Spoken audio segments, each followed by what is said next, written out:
You're listening to the Joel Martin Mastery Podcast, home of the 2-hour deep dive interview with gold, platinum, and multi-platinum bands, including Stained, Blue Rodeo, The Arkells, Finger 11, Big Wreck, Moist, Bedouin Soundclash, I Mother Earth, illScarlett, Neverending White Lights, Thornley, and many more. Please take a moment to subscribe to the podcast, as well as share, comment, and like. Now let's dive in to today's episode. Welcome, everyone, to the Joel Martin Mastery Podcast. Thank you for joining us. We really appreciate it. We are joined by a very special guest. He's achieved a level of mastery as a singer, songwriter, and guitarist, as well as a member of the #1 charting, Juno-nominated, and gold-selling band illScarlett. So welcome to the podcast, Jake Robertson. Jake, how are you? And is it true that I should be careful when I'm around you because rumor has it you're a lifelong martial artist? Is this true? This is very, very true, actually. My father was my coach and instructor. He's been doing martial arts his whole life. It was his passion, and it's sort of just rubbed off on the kids. So I've been doing karate-do for my entire life, really. I came out of the womb just ready to go, man. I grew up in the dojo. He was always teaching classes with me as a baby, and I've been competing and doing provincial tournaments since I was, 7 years old to about 17, 18 years old. So it's kind of sort of another side of me other than just the music stuff. So the rumors are true. You don't want to F around and find out with Jake Robertson. It's all self-defense, that's for sure. That's what they tell you until you're on the ground in an arm. Yeah, exactly. Yeah. No, it's all out of discipline and dedication and all of that kind of stuff. So it's been a good groundwork for the music career that has blossomed. And what's the difference between karate and then karate do is what you said? Karate do? Yeah, that's just like the real name for karate. We've kind of got that Western view of it of martial arts now where it's a lot of and all that stuff with like Hollywood and everything, but I mean there's still a lot of that too, of course, but karate do originating from Chinese the Dao, which is the way. So karate really just means empty hand, to defend yourself without a weapon and learning how to manipulate and using technique and to create power and generating it in the correct ways and all that stuff. So it's very technical, and it is an art at the end of the day. So kind of, similar to music in many ways, actually. So it's cool. So be honest with me. I did Taekwondo when I was a kid. Do you think what I learned when I was 8 years old at Taekwondo, do you think that would help me if I had to defend myself against you? Lie to me, Jake. Just lie to me. It could. It depends where you were taught. And, so a lot of schools nowadays, it's a kind of a money grab and put your gi on and teach the kids a lot of stuff. There's a lot of schools that have come together from a really authentic place of martial arts as well. So I don't know, Joel, it would be like who you were taught by and what you've been taught, really. So I hope we never have to test this theory, but Yes. You said your dad was actually the instructor. Now, sometimes you have an instructor that you're like terrified of, that you're afraid of. They're super strict. Some of them can be nasty. Did you have a dad that was supportive but still, strict? Both. Yeah, very supportive, very loving, incredible guy, phenomenal role model just in life. His whole thing is, creating and building life champions. That's his motto for martial arts, but strict for sure. And yeah, it's not always fun to be the Concho is what he is called, or sensei. Concho is sort of the head instructor of the whole organization. It's hard to be the Concho's son. So I will say that there's a lot that goes into it. It's very that extra push, you talk out of turn, get in the corner and do 40 push-ups right now, that kind of mentality. But yeah, no, it's been cool. It's a wicked, foundation and the roots of who I am as a person. So As a fan of heavy music, I keep seeing connections between musicians in popular heavy bands Mhm. and the martial arts. So, for example, Maynard from Tool is huge into martial arts. There's members Yes. of Five Finger Death Punch, members Yeah. of Seether, members of Trivium. These guys are all like black belt level into whether it's jujitsu or other forms of martial arts. Yeah. Why do you think so many musicians, and I guess specifically musicians in heavier bands, turn towards that? I feel like these guys are on the road a lot, and it's like if you don't Yeah. have something that grounds you and keeps you healthy with exercise, that you can go off the rails with the other things that are usually there, like the women and the drugs and the alcohol. Yeah, yeah, big time. I think yeah, I know Maynard is like really into Brazilian Jiu-Jitsu. I've seen lots of bits on that and stuff, and I love it. And it could be that there's the order and chaos of life, and being on the road is stressful and it's lonely, and you start sort of festering a lot of things that are kind of building inside. So it could be that it keeps you on track. And I guess another flip side is like a lot of people that are in heavy bands have some trauma in their past, and sometimes it's good to just have a focus and keep on keeping on. And martial arts is a really good way as an outlet physically, but also um, it's kind of like a puzzle piece, and so is music in that way, building the songs together. And martial arts is very much like that when you're working with an opponent. So I think that could be it as well. Yeah, I didn't think about that, but it's probably the trauma as well. I was thinking, oh, it's they have free time, but it is probably there's like a place of darkness that comes out in the music that, again, if you don't channel that darkness, channel that energy into Yeah. something positive, it can quickly spiral into something negative. Yeah, big time. I mean, heavy music kind of comes from that place that like no one wants to say sometimes, and we all feel those that darkness or the demons or whatever it might be. And sometimes it's actually just people just love heavy music, and it resonates with them on some level. But uh, yeah, I think it might be that particularly that it's just a great outlet for healing as well. People think that martial arts is so vicious and violent, but it's really healing. It's incredible to just get it out, and you can do it in a respectful way, and you're bowing to your opponent, and there's a discipline to it, and it's a beautiful practice actually. So you're a fan of doing martial arts. Are you a fan of watching martial arts like the UFC? Huge. I'm a huge UFC fan. I'm an avid fan, and I have been for forever. I mean, I like to say like I'm still young. I'm fresh and I'm 30. Uh, but I've been watching UFC since the beginning. My father and I would sit and we'd actually like pre-UFC, we'd watch Pride fights, and I watched Cage Warriors, which was the European style stuff, and I've just been following mixed martial arts forever, and even specific disciplinary combats. I've watched like judo and kickboxing and Muay Thai, and I'm just very into combat sports. A lot of kids were going and playing hockey and football, and I did a little rugby in high school, and it was great. But I've always been into combat sports. It's just been my sports. What's funny is most people discover what they love when they're kids. Like you figure out I love skateboarding, I love Mhm. guitar, I love video games. And one thing for me is I was in my 30s when I discovered the UFC. So it was just around the time you and I met. Mhm. So I don't know, 2011, like somewhere in there. Yeah. I just started seeing this GSP stuff, right? George St. Pierre. And then I went and watched all of his fights from the start up until present. And through that, it's like you discover his opponents and you discover the other greats. And then I watched every UFC ever from the start until now.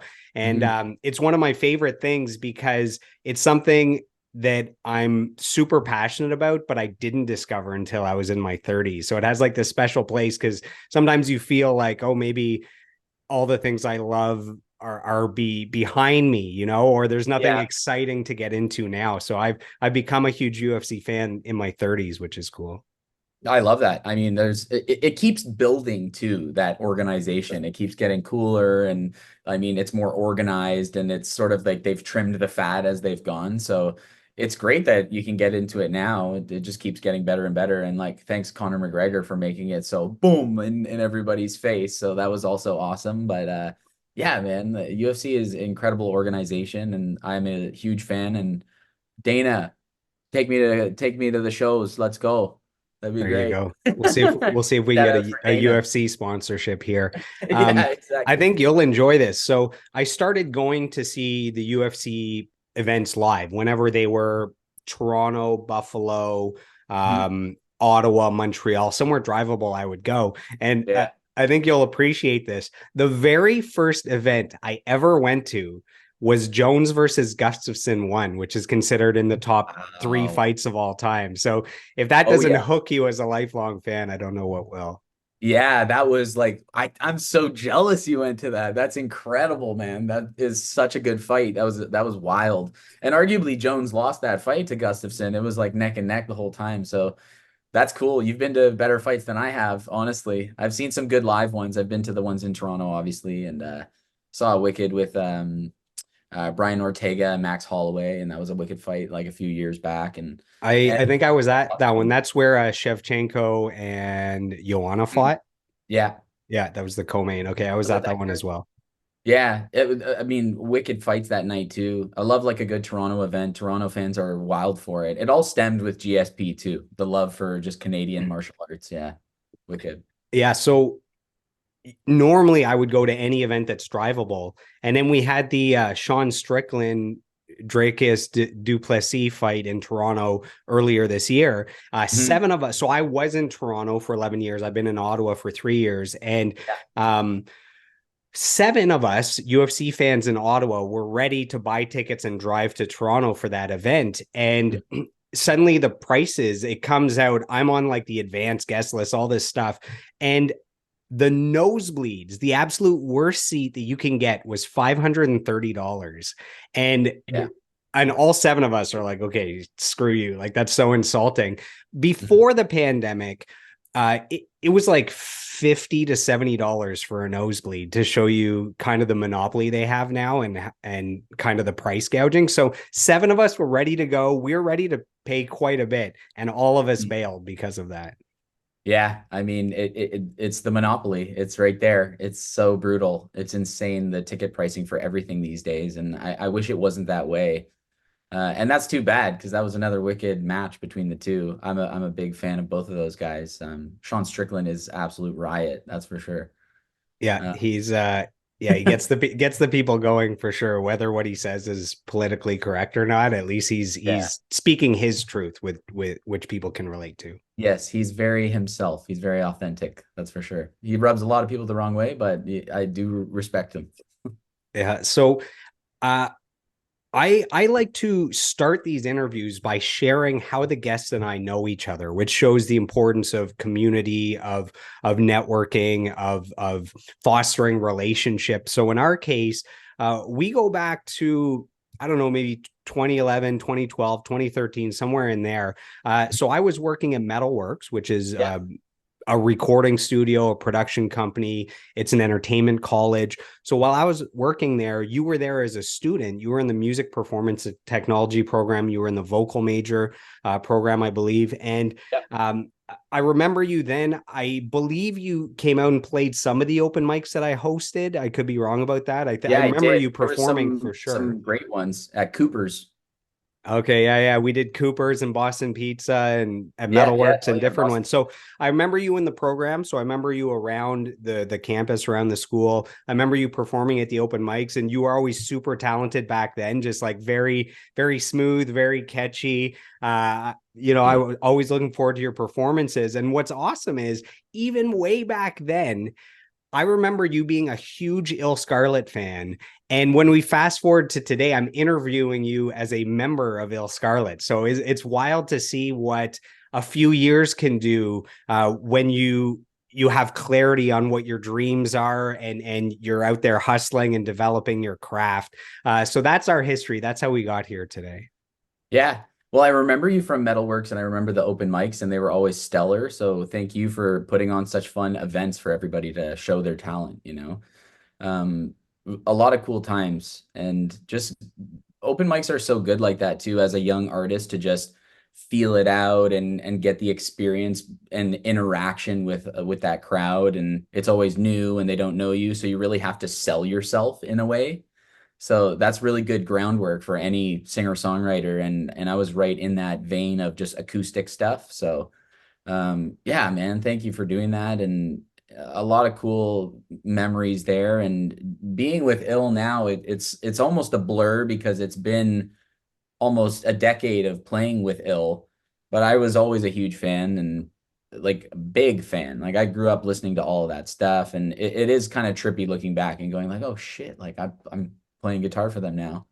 How things just work out like that. Yeah. Stay focused and just keep playing music. Yeah, stay focused, Yeah. kids. So we're gonna spend the next 2 hours doing a full deep dive. We're gonna go through your life, your career, your discography. We're gonna talk about illScarlett, but we have a long ways to go to get from when you first picked up a guitar to then touring with illScarlett. So let's go Right. all the way back to the beginning.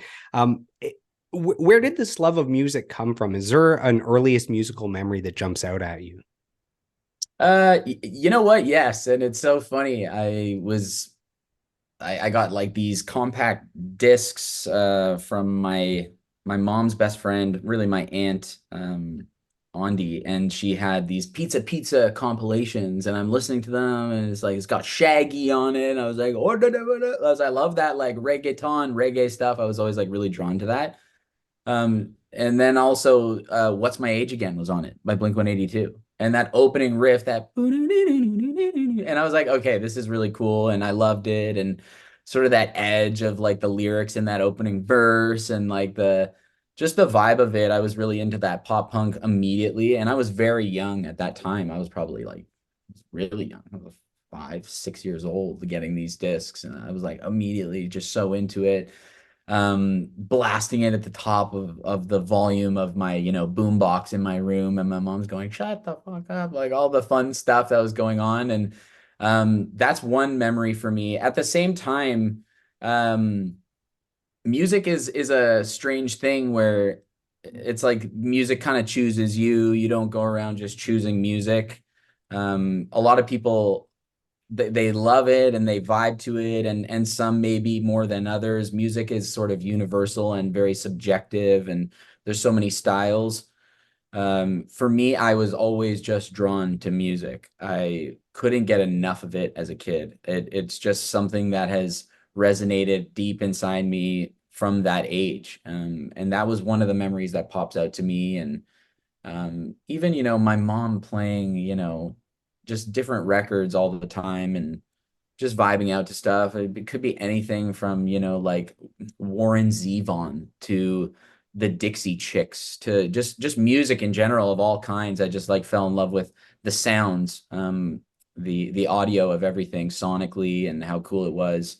And music's also been in my family on my mom's side. So my mom was a singer in her university days in different bands doing like the bar scene and stuff like that. And on my mom's side, um, my cousin actually, Jane Hill, she was in a band called Brand Van 3000 Oh, from Montreal. from Montreal. Yeah, they're all So I Montreal. think I actually played. Yeah. I think I actually played with her, which is weird because Way. my band played at Barrymore's, which is like an iconic venue in Ottawa that's not there anymore. But like John Mhm. Mayer played there, the Rolling Stones, U2, and Yeah, the we greats. played a show and we were opening for the women from Brand Van 3000. So I don't think Brand Van 3000 was either they weren't together anymore or was a Yeah. side project just featuring the women, which I would Mhm. think that she would have been one of them then, maybe. Yeah, for sure. There were a few in that project. That was what was so cool about that band too. It was just like a collective of incredible musicians. But Jane was one of the main members in that, and big songwriter. And on their record Glee, she had songs just her singing the whole thing, and her song fully 100% her for all the percentages for her. And yeah, I grew up with that. And even at a young age, we went to see Brand Van, and I was around that same age, like 6, 7 years old. And I was like, that's my cousin. that's so cool, like she's doing this, and they've won a couple Junos themselves, and they had a really good career. And Yeah, Drinking in LA was a massive yeah, song. That was on Big Shiny Tunes, either one or two. And those, yeah, some of those, I think Big Shiny Tunes 2 was diamond selling, like 10 times platinum in Canada. And yeah, I think the song was on one or two. I think it was on two. So they're on the biggest, one of the biggest. There's only, I don't know, 20 diamond albums in Canada history, and she's on one of them, which is wild. oh, I love that. I didn't even know that stat. That is so cool. But I'm not surprised that, like for those big shiny tunes at the beginning, it was just like a big deal, and it got a lot of exposure, I suppose. And that's a wicked song too. So they chose a good song to be on it.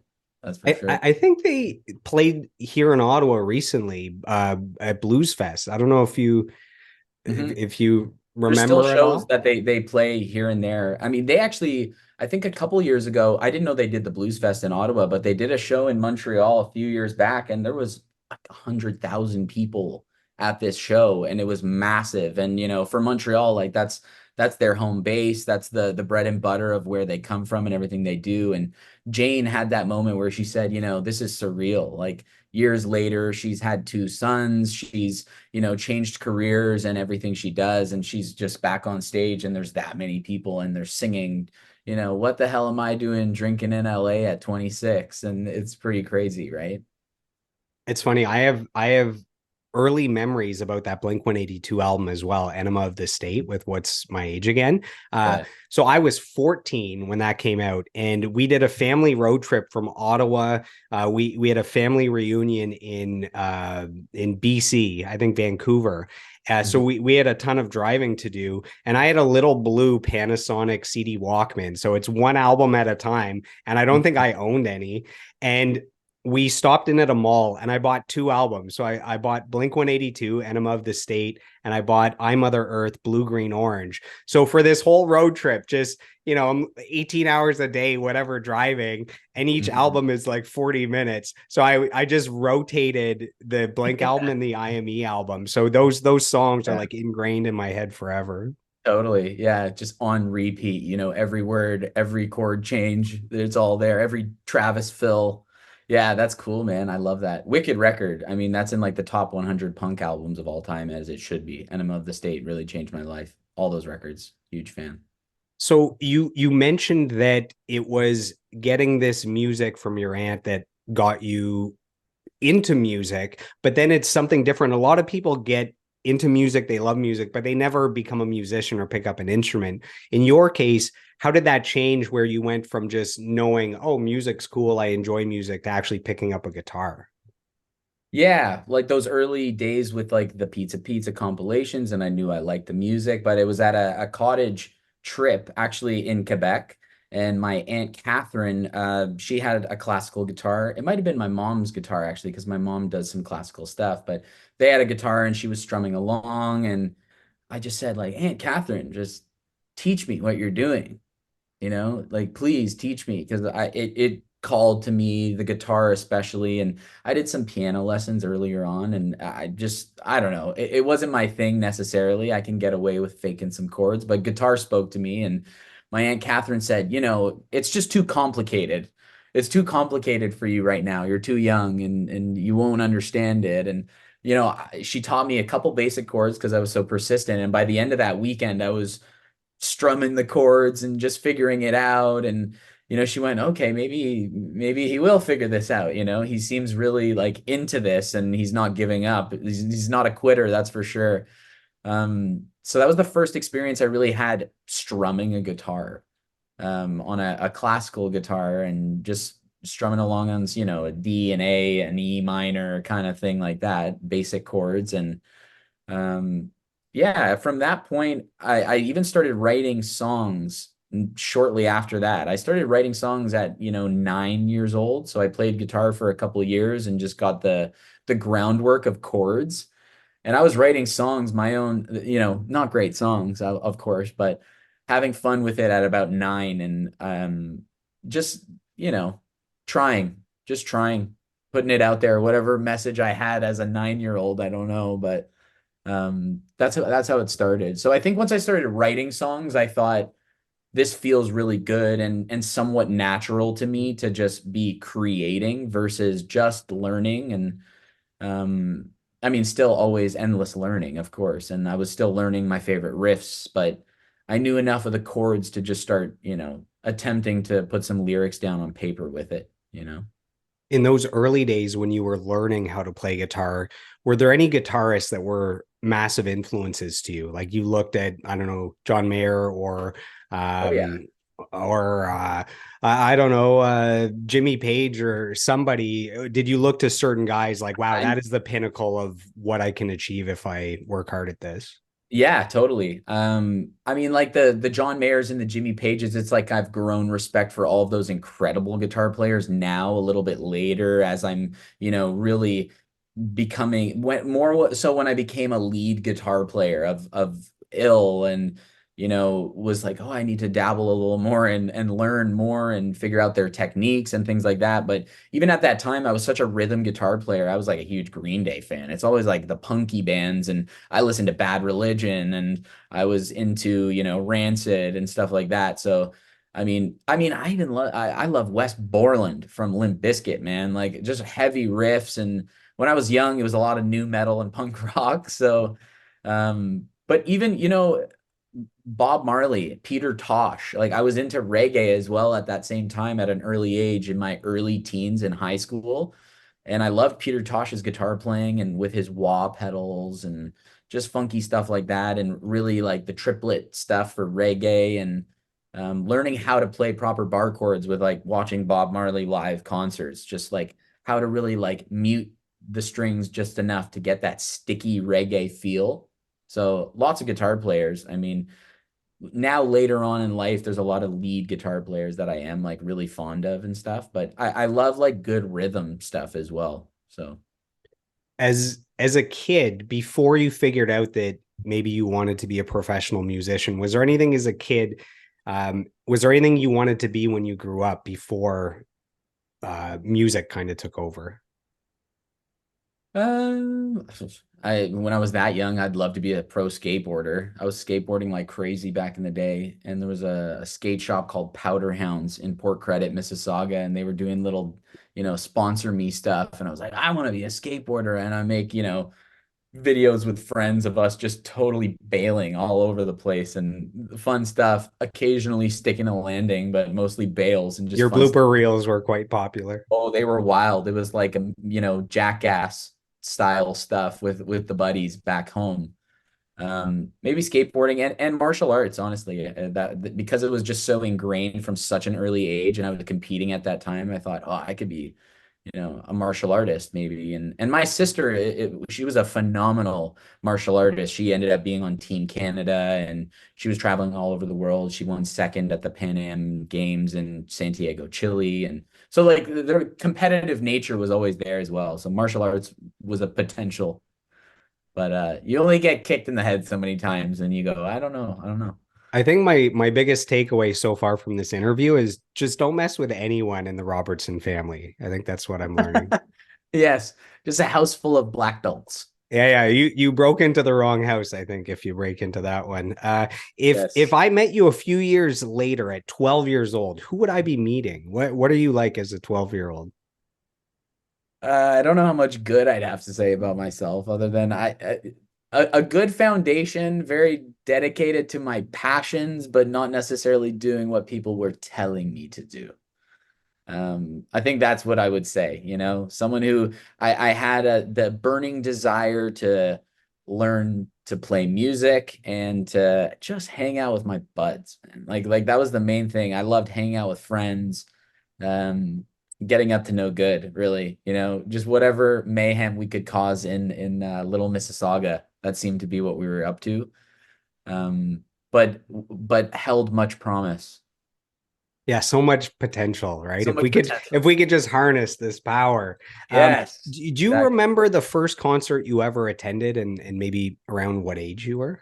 Yeah, big time. I was 11, and a friend of mine who actually was a friend of mine from the dojo, which we call like our gym, our martial arts gym. His name was Peter Furlan. Shout out to Peter. He's fantastic. Big Uh, Pete.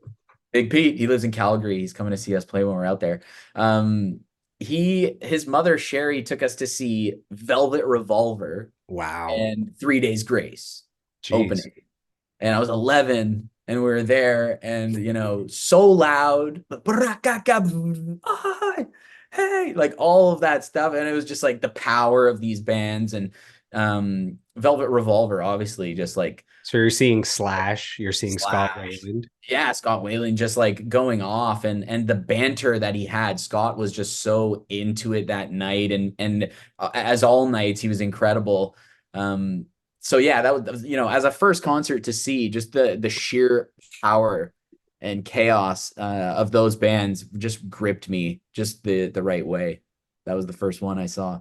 Nice. It's funny. When I was 18, so I wasn't quite allowed to be in a bar yet, but I went to see Mudvayne in Toronto.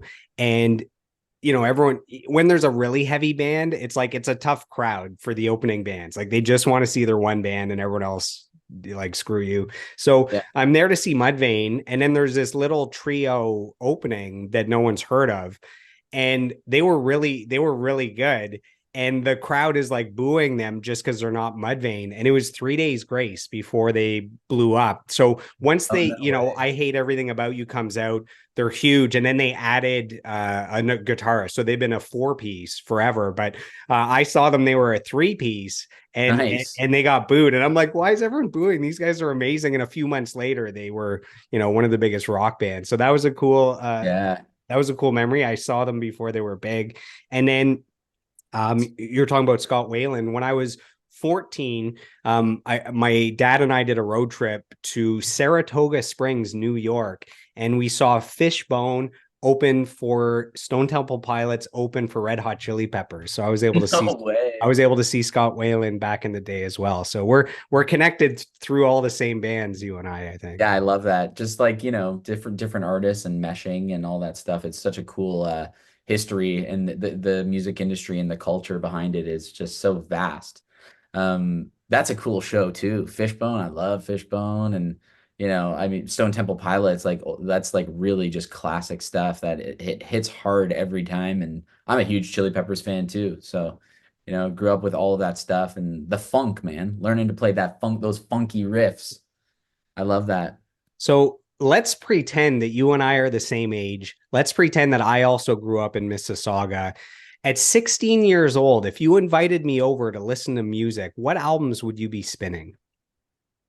Favorite albums back then in your Favorite teens? albums. I mean, you just said Chili Peppers, and I love Blood Sugar Sex Magic. That was an incredible album that I was always spinning. So that also like grew into like just like the lead parts, but like that like sticky kind of funky stuff, which helped me later on with the reggae love that I grew into. Just that clean kink, kink, kink. Yeah, Yeah. yeah. If you have to all It's that funny, funky a stuff is band so a cool. band like them where the bass is technically the lead instrument kind of, and Yeah. Oh yeah. the guitar is just kind of playing around the bass until it takes over Yeah. for a guitar solo. Totally. It's like yeah, it's like texturally just there and keeping that rhythm in a certain pocket. So cool. I'm a huge Deftones fan, so I would be listening to Deftones, White Pony, Around the Fur. Shout out to Deftones, first tattoo I ever got. It's Amazing. classic. Yeah, no, I'd be playing that stuff like nonstop. Rancid, Indestructible, Out Come the Wolves. And everything like in the pop punk vein. I listened to like Sticks and Stones by Newfound Glory and Dookie was always playing and a lot of stuff like that and acoustic stuff too. I love Jack Johnson. I love Jason Mraz. I love Citizen Cope. I had a huge love for that rootsy side of things as well, which kind of branched off more into the solo stuff that I ended up doing.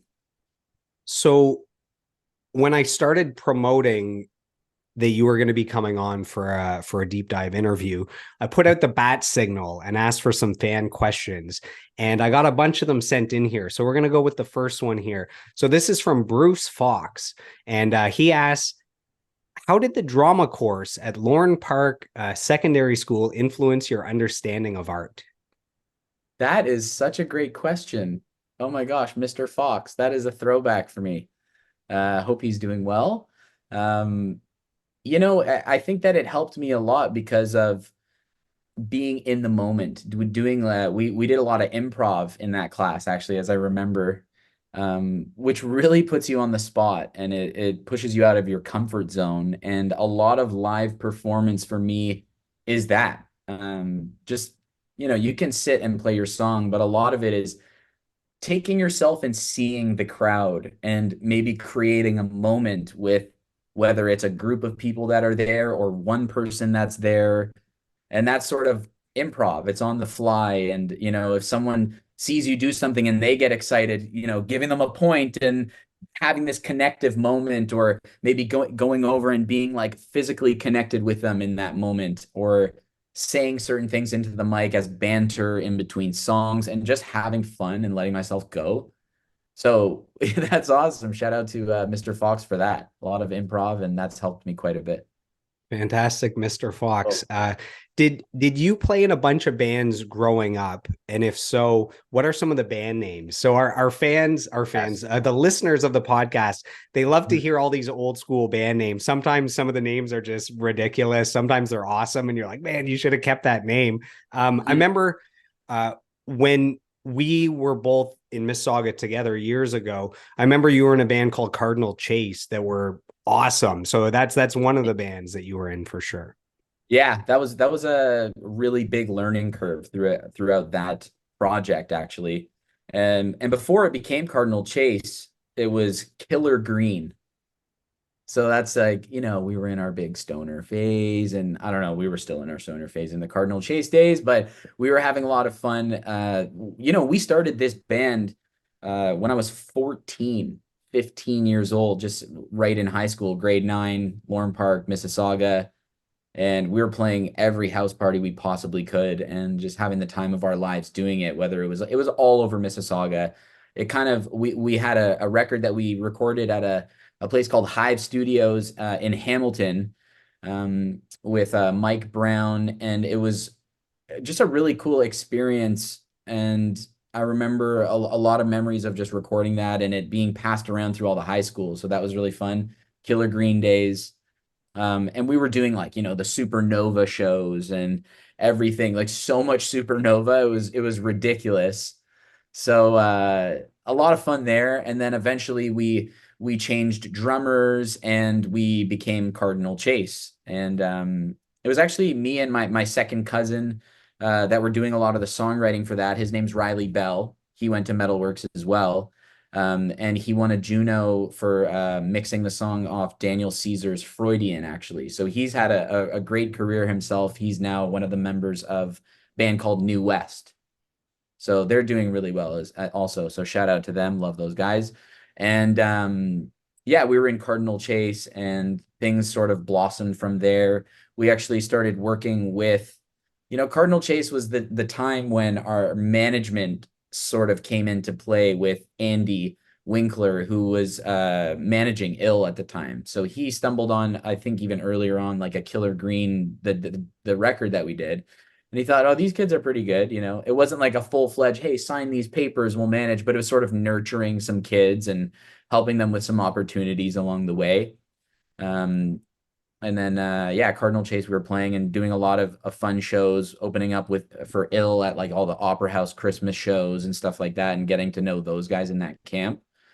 And then after that, I started another band called Amy Zen, and that was a four-piece as well, which was just a little bit heavier and a little grittier on that side of things. So lots of bands, man. It's crazy, just kind of like reflecting. So it's And all over the place. with Cardinal Chase, you guys ended up opening for some pretty big bands. Can you share what those experiences were like? Totally. Um, Big bands, a lot of stuff. We did the Beach Boys and open up for them technically with in regards to the Mayor's Gala. I got to play with them, and that was really cool.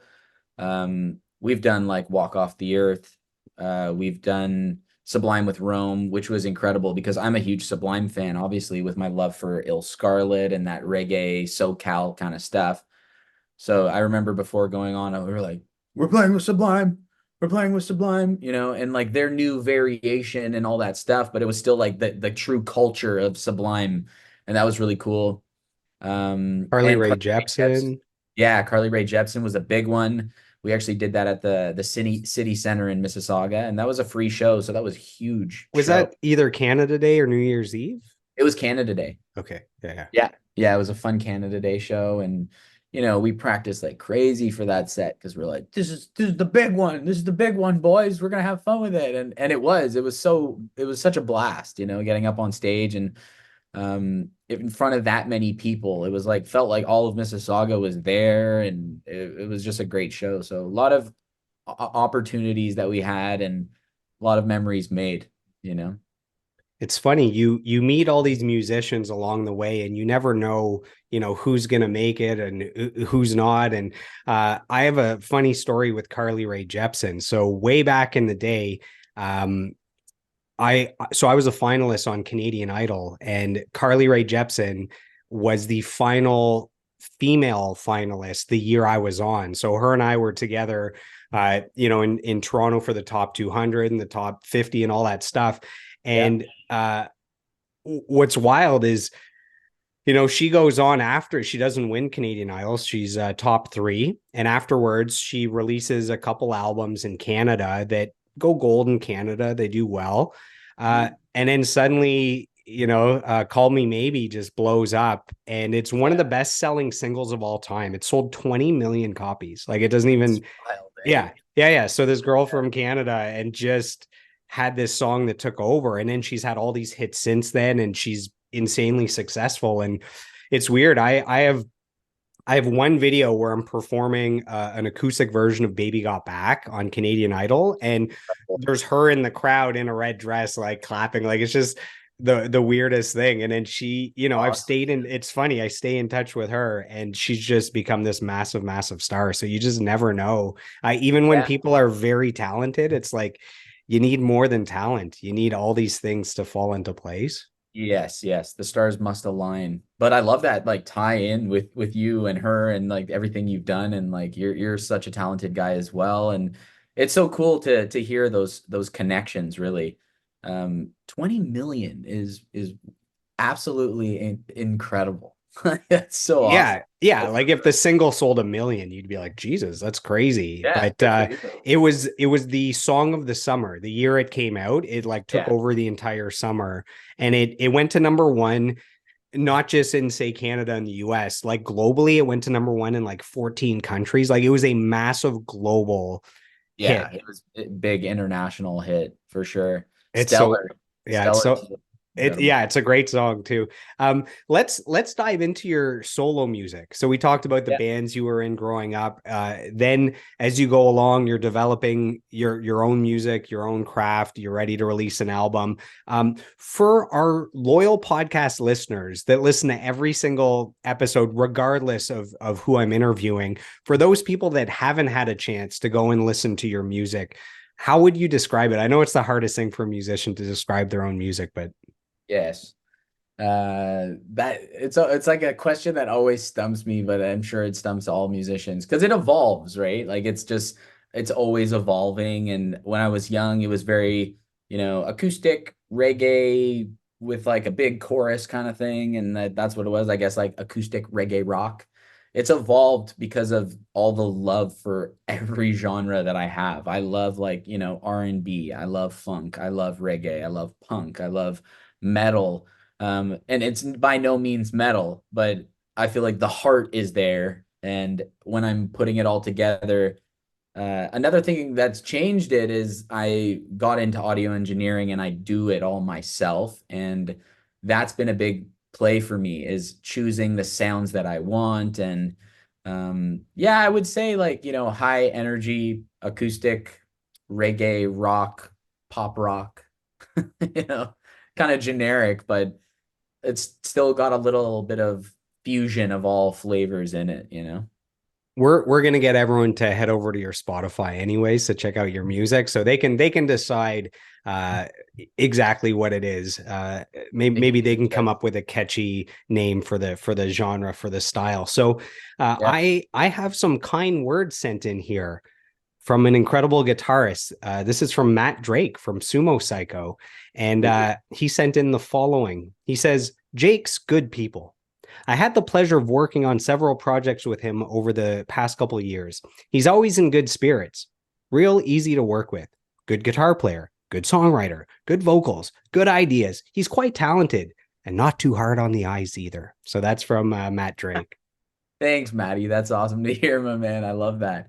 Yeah, that's wicked. He is so incredible as well. Like an amazing talent, and everything he just said about me, I throw right back at him. He's just such a good guitar player, awesome vocalist. I was a huge fan of his band as well, Dodger, in the early days when I was just learning and figuring out all this stuff. So the MySpace days of just searching and figuring all this stuff. Oh, I like this. I like that. I love it. It's really cool. That's awesome. Thanks, Maddie. Wicked. I love The MySpace days. Those were the best of days. I Where are the remember, well, best. all I remember, but one thing I remember from the MySpace days is Mm. every single day this unsigned artist named Drake was number one on MySpace. Every day for like years I would check, like, hey, are we there? Are we there somewhere? And I Drake was know. just always number one. You're like, God, fuck this guy.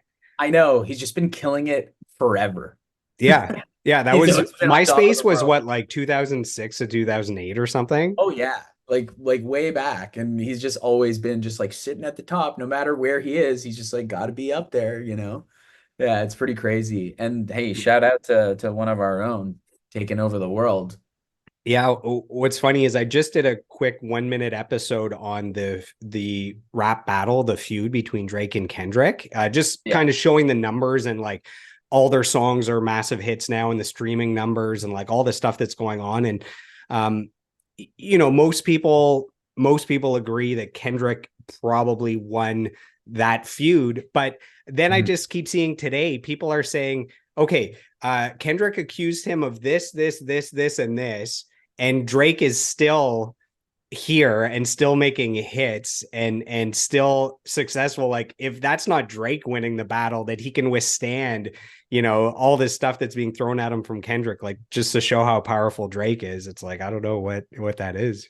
Yeah, it's true. He's really a talent and a force to be reckoned with because he can just like sit pretty and he just keeps doing his thing no matter what. I love Kendrick too though. I mean, both I just love the feud. Like I can't uh it's so fun like having hip hop kind of go back to this like gritty place where it's like we're gonna battle it out, you know? It's like the true origin of a lot of hip hop, especially that West Coast vibe with Kendrick and The yeah, Compton, yeah. it's yeah, that Compton life, you know, it's cool. But I like that, you know, one of our own can sort of withstand the punches thrown and just roll with them and then keep going. You know, that's what it's all about, really. I was saying that the real winners of that battle are probably us, the fans, because we got about eight or nine new songs within like a 4 week period from artists that we really like. So I feel Yeah. like musically, it's the fans that are winning here. Um, Okay. let's dive into your 2019. You put out an 8 song mixtape. You just mentioned that becoming a recording engineer really helped you. Can you talk about I guess maybe give us some insight into the recording of the album. So you tracked this in your apartment. You did the editing and mixing yourself. Yes, I did. At that point, I was leasing a place with actually my older sister, and I was just in the basement constantly, and it was just all out of the basement. And you know, like using a lot of Long and McQuaid rentals for microphones and all that stuff. You know, so thank you, Long and McQuaid, for always having wicked rental deals. And even like some of the stuff, like I listened back and I feel like I pulled it off sonically as best as I could with the gear that I had. And I was still very new to audio engineering, but I just, you know, as an artist who wasn't just rolling in coin and just doing it a DIY type way, I fell in love with Logic Pro and I was just having so much fun with it. And I had Pro Tools, but I seemed to just gravitate towards Logic. It was just like it's logical, it's very easy to use, and I was getting wicked sounds out of it. So I just got into that whole process, and I was always writing songs since I was at such a young age. So for me, it was like, well, the songs are kick ass. So if I can get, you know, some great songs together and I can get the recordings at least where I want them to be, then maybe it'll be good enough. And that was sort of my mentality. I wasn't putting so much stress on anything. I was just having fun with the recording. And production is just a lovely art of its own, getting into all of that and lacing everything with the harmonies and blending sounds and adding, the right automations at the right times for reverbs and delays and, different effects. And I love being sort of a versatile instrumentalist as well.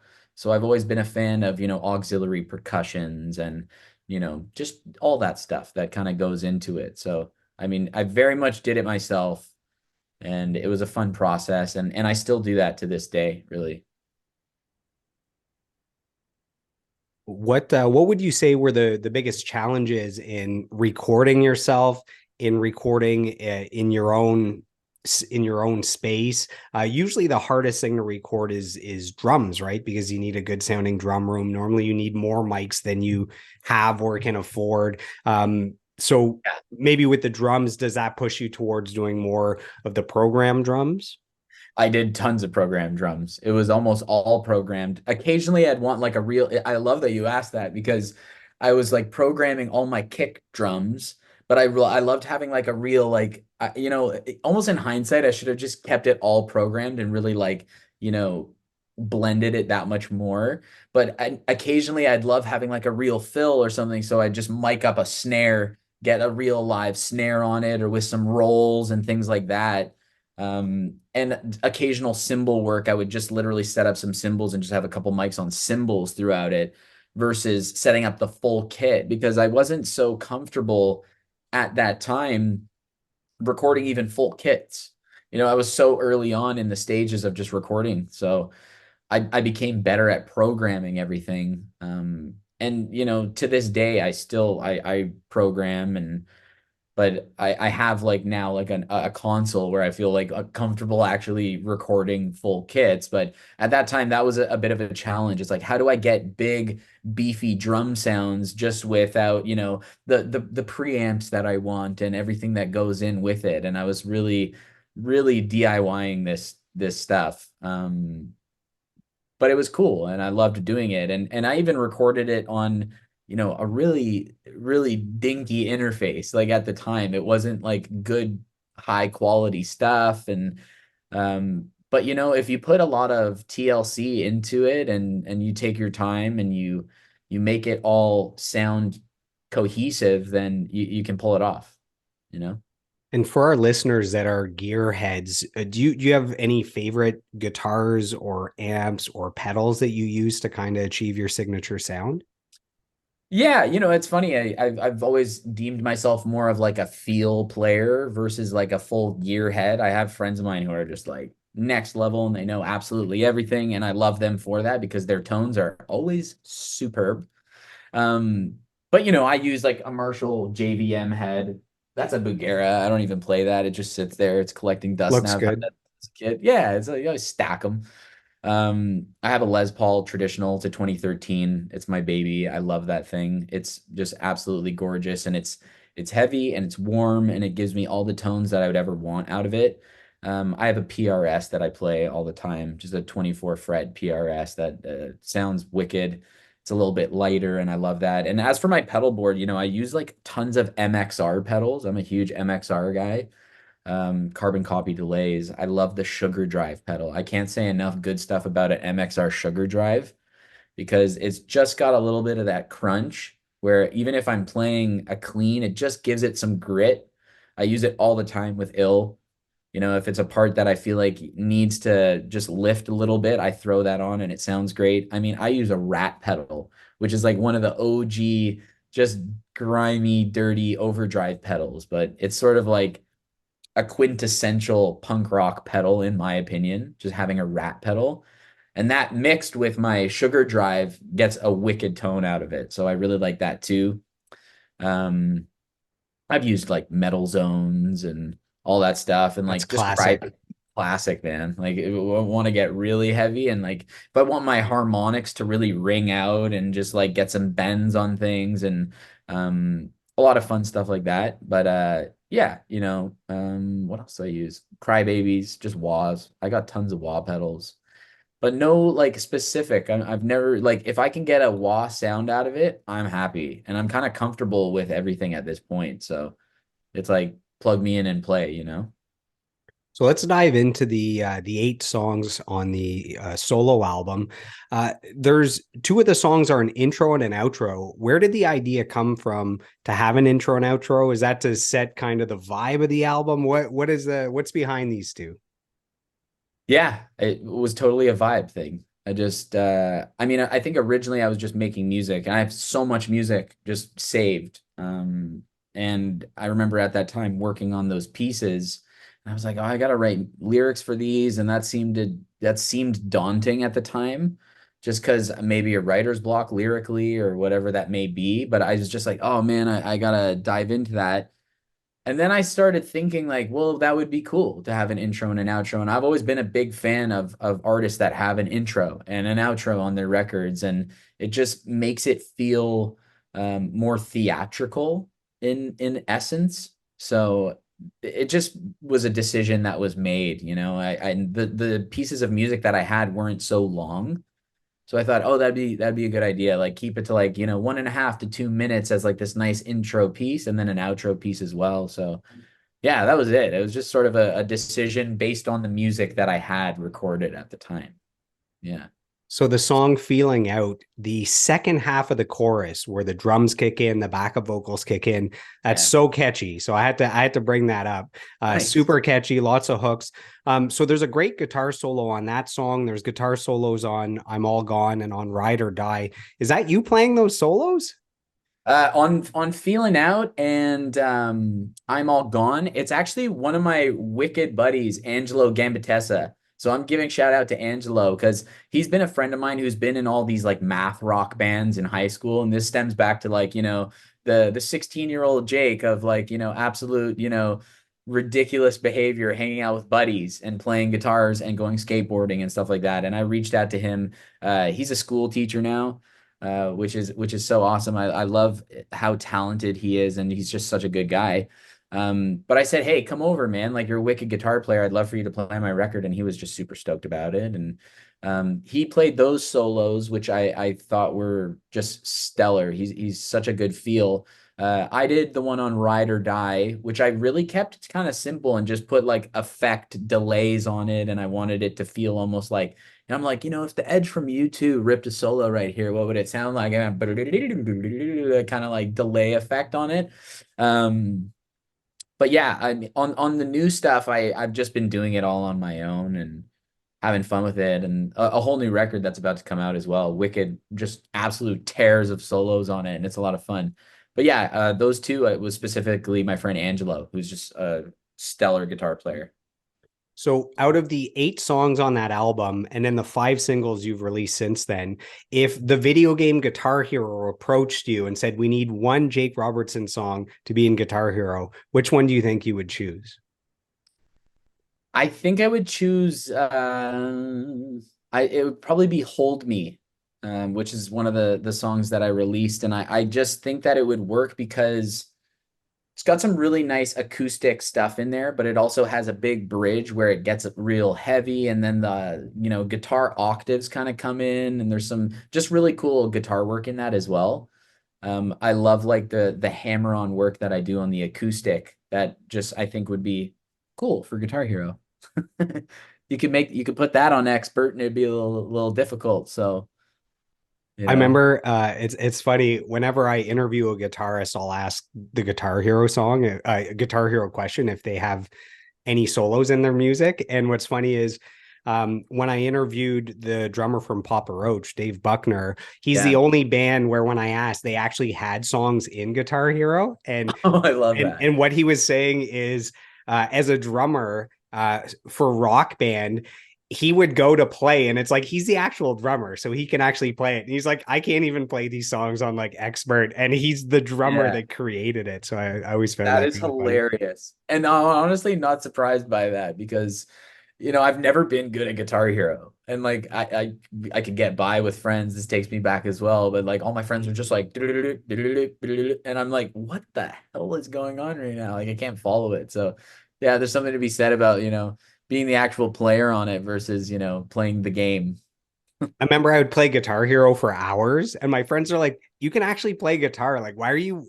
If you spend all the time you play playing Guitar Hero, actually practicing guitar, you would, you know what I mean? Like, it's almost like a Yeah, waste of your practice time." But totally. Exactly. Yeah, put a real guitar in my hand and I'll play along. You guys can play the game. I love that.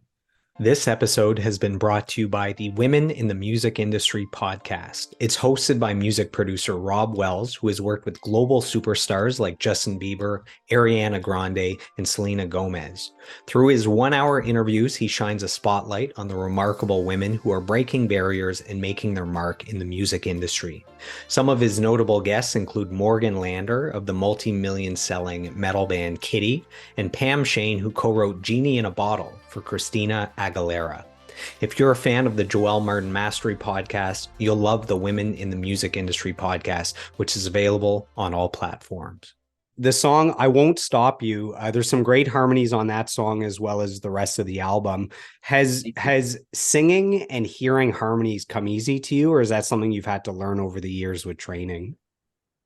Um, learning over the years, but I think I do think I have a pretty good natural ear for it. I remember when we were doing that first Killer Green record at Hive Studios in Hamilton, and we were young, we were 14, 15 years old. I wasn't necessarily great at coming up with the harmonies at that time. I didn't have the ear for it to just pull it out of thin air like a leaf off of a tree and say, oh, here it is.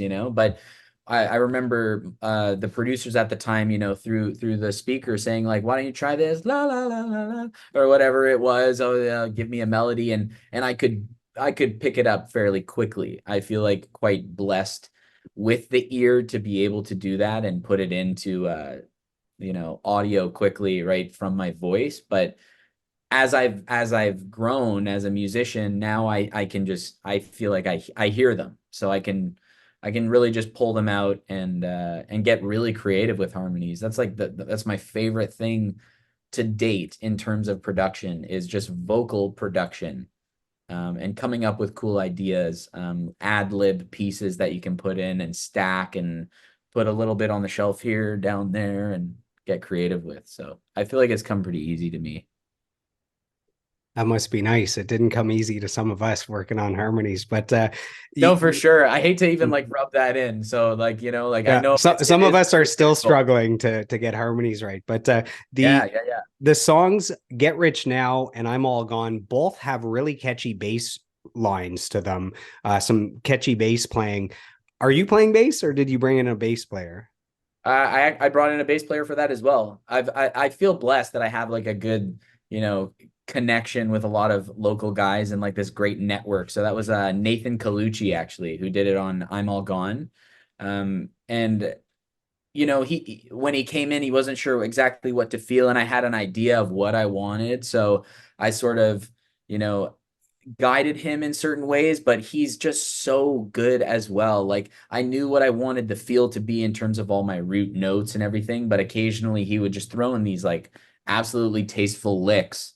So that was really cool as well. And I love just playing producer, man. Like I love having different people come in and get different feel on it because it almost makes me fall in love with the song more, even it's my song, but I can get through it and I can play all those parts and it for maybe to the average ear they would say like it's perfect, it doesn't need any more, but I like hearing other flavors on it as well. It makes me feel more in love with the songs. So yeah, I got Nathan on that. For all the other stuff, I just plugged in a bass and just fleed that shit.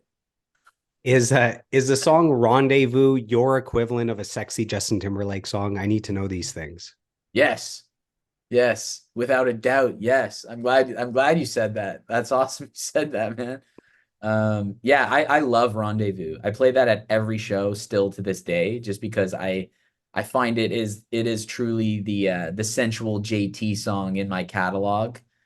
And I love playing it. It's just got a good bouncy feel to it, and lyrically it's really cool. And I love the chorus in that song. I hear that, and just the way that there's a slight vocal delay that sort of drips off of that falsetto when people are listening to it. So please give that one a listen, anyone listening, because it's a good catchy one, and I'm proud of it anyway. So thanks for saying that. That So was whenever you're on stage performing and you look over at the merch booth and it's all men buying and you're like, we got to change this. Then you play Rendezvous and it gets all the women to buy some merch. That's what's up. Yeah, that's it, man. I know. I'm like, what? All the guys are buying shirts. Like, What is this? I gotta switch it up, and then you hit him with the falsetto. Then you gotta go real high. Yeah. That's all you got to do. Some of your music has received radio play. Do you remember the very first time you heard your song on radio? Yeah, I was in Mississauga, and I was actually by city center area where we did the Carly Rae Jepsen show. I was just driving by the Palladium. I remember just seeing Palladium as I was driving by, and I think I was on my way to the Long and McQuaid off of Rathburn, if I remember correctly, um and I heard it on Z103, and I was like, "Oh my gosh, it's finally like being played." And What I song? it was Ricochet. Ricochet was the single, and that was also in 2019. So I had that single drop. I forget, it was shortly after I put the mixtape out, actually, or maybe it was right before. I think it was post mixtape, but shortly after, a few months, I put that single out, and Z103 picked it up, and a few other Canadian stations. It was played a lot in Winnipeg, and I was getting a ton of play out there, which was really cool. So yeah, hearing yourself on the radio is definitely a truly exciting thrill in life as an artist who's been just grinding it out and writing songs forever. So let's dive into those five singles that were released after the mixtape. With Ricochet, this is like an all-out dance song, like Calvin Harris or David Guetta. Is that what you were going for? Like you can hear through your music different influences, but this is the first time it feels like you embraced it and that's what you were going for. Yeah, I wanted it to be poppier. I wanted to I mean, it was a good like stab at that world a little bit, and I still wanted it to have what I feel is like the acoustic upstrokey kind of vibe, almost like not so like I was a huge fan of like, like Milky Chance at that time even, and just that kind of boom gang gang gang that four on the floor kind of vibe, and What was not to that try to song? replicate Dance? What was it? Something Stolen Dance? Dance. Yeah. Yeah, exactly. I loved that song, and I was just like, "Oh, it's such a great vibe." And like, it was in at that time that sort of style of rhythmically, but still having organic instruments in there in play. So it was kind of like a way of just testing out the waters, and it worked. I got some really good radio play with it, and some good numbers, and just fans that were made from it, and felt like there was a really good connection with the fans after that song. Um, but yeah, I wasn't, not trying to replicate anything specifically, but going for that dancier pop polished sound. And it worked because Z103 plays a lot of that style. So they picked it up, and I was like, hooray, that was cool. Well, speaking of things that work, the next single, Lemonade from 2022, this is your most played song on Spotify with 32,000 plays. Yeah. Why do you think people love that song so much? It's got kind of that cool summer vibe to it. Yeah. It's just got a good reggae feel, you know? It's got a nice like I really like the lyrics in that, just based on the theme throughout it, which is so playful and fun and loving, and it's got a positive message to it, and the wordplay in the verses I really enjoy. So I think that people like hearing some of that reggae feel come out of me a bit, because that's truly like the roots of what I've done forever and ever. Um, so yeah, I said, let's fully embrace a little bit of that reggae on this next one, and that's what I did with that, and I think it really resonated with people. So yeah, it's cool. So in 2023, you released two more singles, so Hold Me and Same As Me. Um, Mhm. I find that the five singles that you released since 2019, I feel like your vocals have never sounded better. What do you account for that? Is it that you just kept working on your vocals and you got stronger as a vocalist? Was it that you got better as an engineer, knowing how to make the vocals sound better recorded? Why do you think that is? And do you agree with that, or is it just me that thinks that they sound better? No, I think you're spot on, actually. I agree with you in every way. And I think it's a bit of both because the voice matures over time as well, and you kind of grow into your power as a vocalist. And I've just gotten comfortable. I think I also got comfortable with like lower vocals, like singing in a lower register that sort of sat with me a little bit better.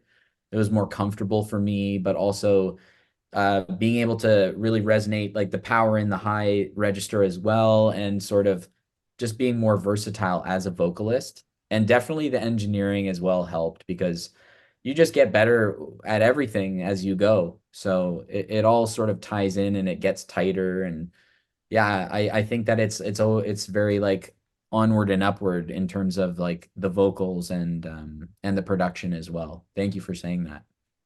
You're very welcome. So the newest song you've released is called Scars, and that was released this year, 2024. You're Mm. pretty banged up in the picture for the single. Is that a real picture, and what happened? That is a real picture. Yeah, that was a real picture. It's funny. I don't. It's a good time to just talk about it. It's nothing. It's pretty It wild, seems like but a therapy session now. Yeah. yes, that's Let's what it talk is. about Yeah. it. Let's talk about it. I know. Okay, cat's out of the bag. Um, but I put it out there with that artwork anyway, so it was fine. I was at a house party in high school. I was extremely intoxicated. I wasn't always the happiest kid growing up, and yeah, I just got really overwhelmed and frustrated with I guess you could say pressure of life and things that were going on. And yeah, I actually you could say it's a martial artist thing. I don't know. I'd not like to say that. The technique was there when I did it, so that's why this window shattered. But I was just so out of my mind. Um, anyway, I hit a Highlander Jeep window with my arm, and just exploded. And it was not a high point in my life. So for anyone listening, don't go do that, and be smart, and don't be so crazy in your teen years, because that's never the answer. But it made a pretty wild album artwork, or a single artwork, I should say. So yeah, that's what happened. And I remember being in the back of like the paramedics and all the stuff, and everything was going on, and my best friend Jonathan Barkley ripping his shirt off and tying it around my arm and helping me. And it was just a crazy scene. So don't do that, kids. Never do that. Speaking of, kind of the dark times, I've seen in interviews you've mentioned that music has saved your life over and over again. Can you elaborate on that statement? Yeah. I mean, for me personally, I've had my bouts with generalized anxiety disorders in my life, like very strenuously. And waves of depression throughout my life. So I'm not really ashamed to talk about that. For a long time I was. It's always sort of a hard thing to get into. But it's the truth, and sometimes like the truth just needs to be out and be told. So yeah, a lot of waves in my life, honestly. Not feeling like I was good enough, or um just the constant up and down. So for me, music has really been an outlet for me in such a beautiful way. I can't thank art enough. I don't know where I'd be without music in my life. So that's why I always just like give such a tribute to music in general. Like whatever that energy is that we feel as musicians, where we get to create and build and put our heart and soul into this creation that seems to be the most therapeutic thing ever. That has saved me over and over again, many, many times. And I'm just glad that I get to do it. It feels so good. So we're going to dive into your story with illScarlett, but first, to wrap up with your solo stuff, Mhm. I wasn't aware, but you mentioned that there's new music on the way. So what can you share with the Jake Robertson fans about new music? Yeah, I have like a whole record of songs just sitting there, and they're Just the shelved. whole record. Just the whole record. It's just there.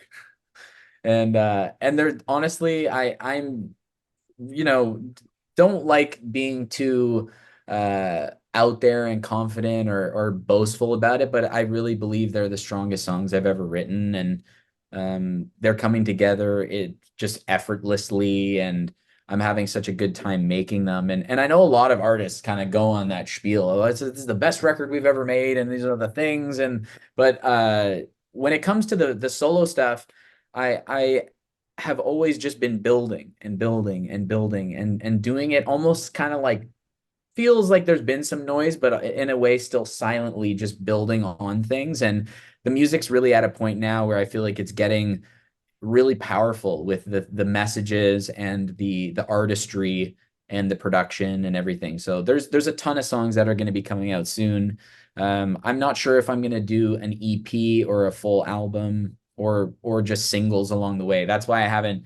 There's no full plan with them yet. I'm just going to go through that with management and kind of figure that stuff out. So, So there's but no official release date or window yet because you got to figure out how to yeah, release it to the world. exactly. What's the best angle? And just marketing and, just everything that goes along with it, financial push, the marketing behind it. We want to do it right. We want to get people on board that can also help push from their platforms just to get more eyes on it and things like that. So it's all in the works. And the music is wicked. I'm super stoked to get it out there just soon. It's going to be out very soon.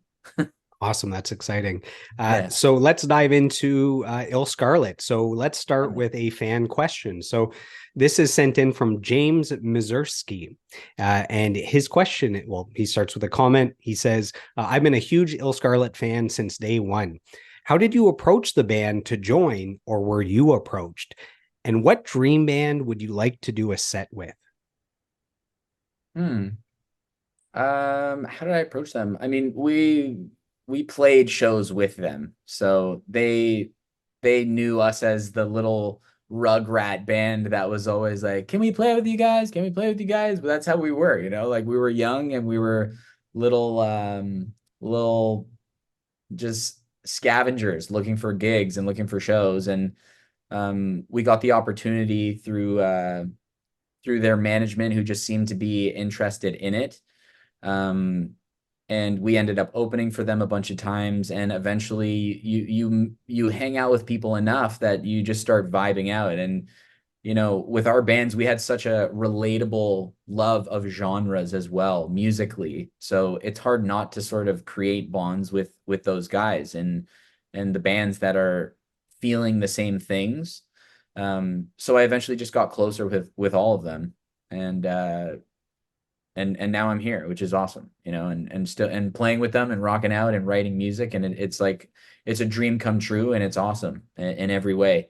And as for bands that I'd like to open for, um, we just actually we just did a show which was like, I love Rancid, and I always wanted to just play shows with Rancid, and we just did Music for Cancer with illScarlett. We traveled up to Montreal and we did a show with Rancid and Gob and just Wow. bands that I love. So that was a lot of fun. Very, very cool.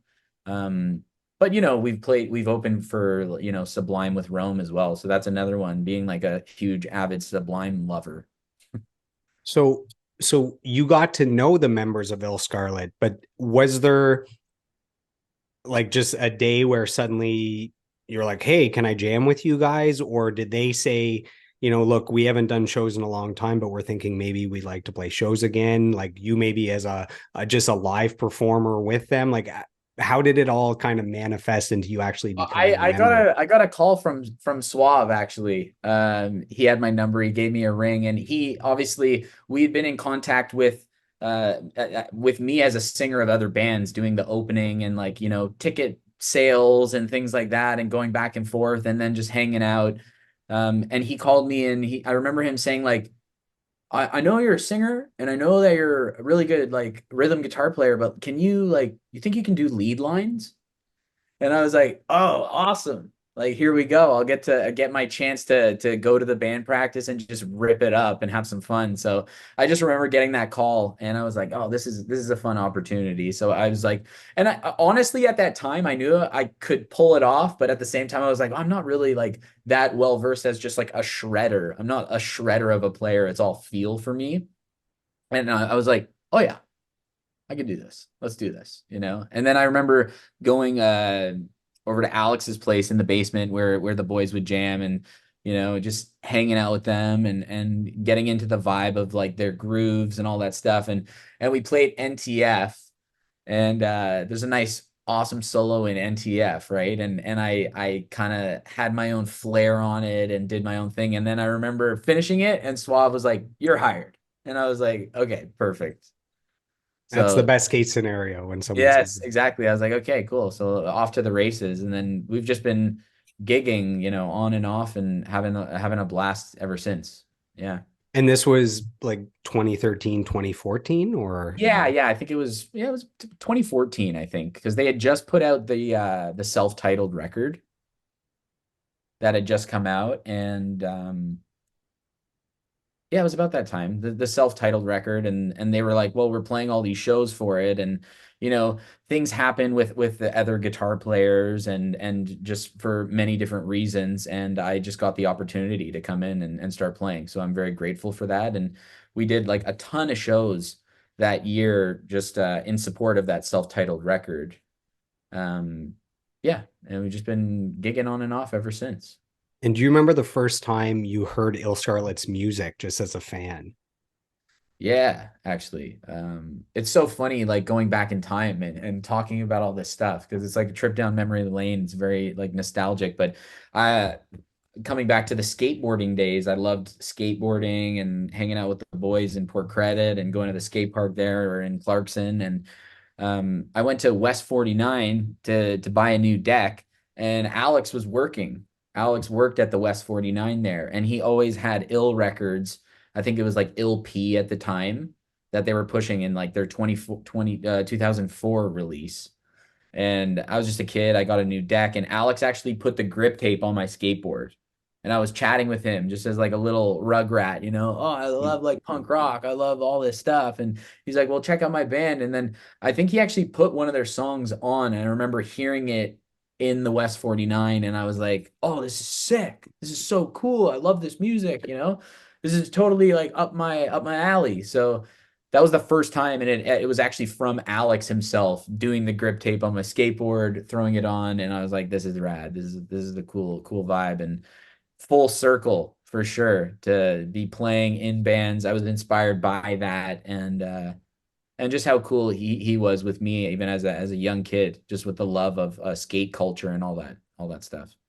I have a couple funny illScarlett stories. So way back in 2008, Mhm. my band was playing at the Scene Fest in St. Catharines, Oh yeah.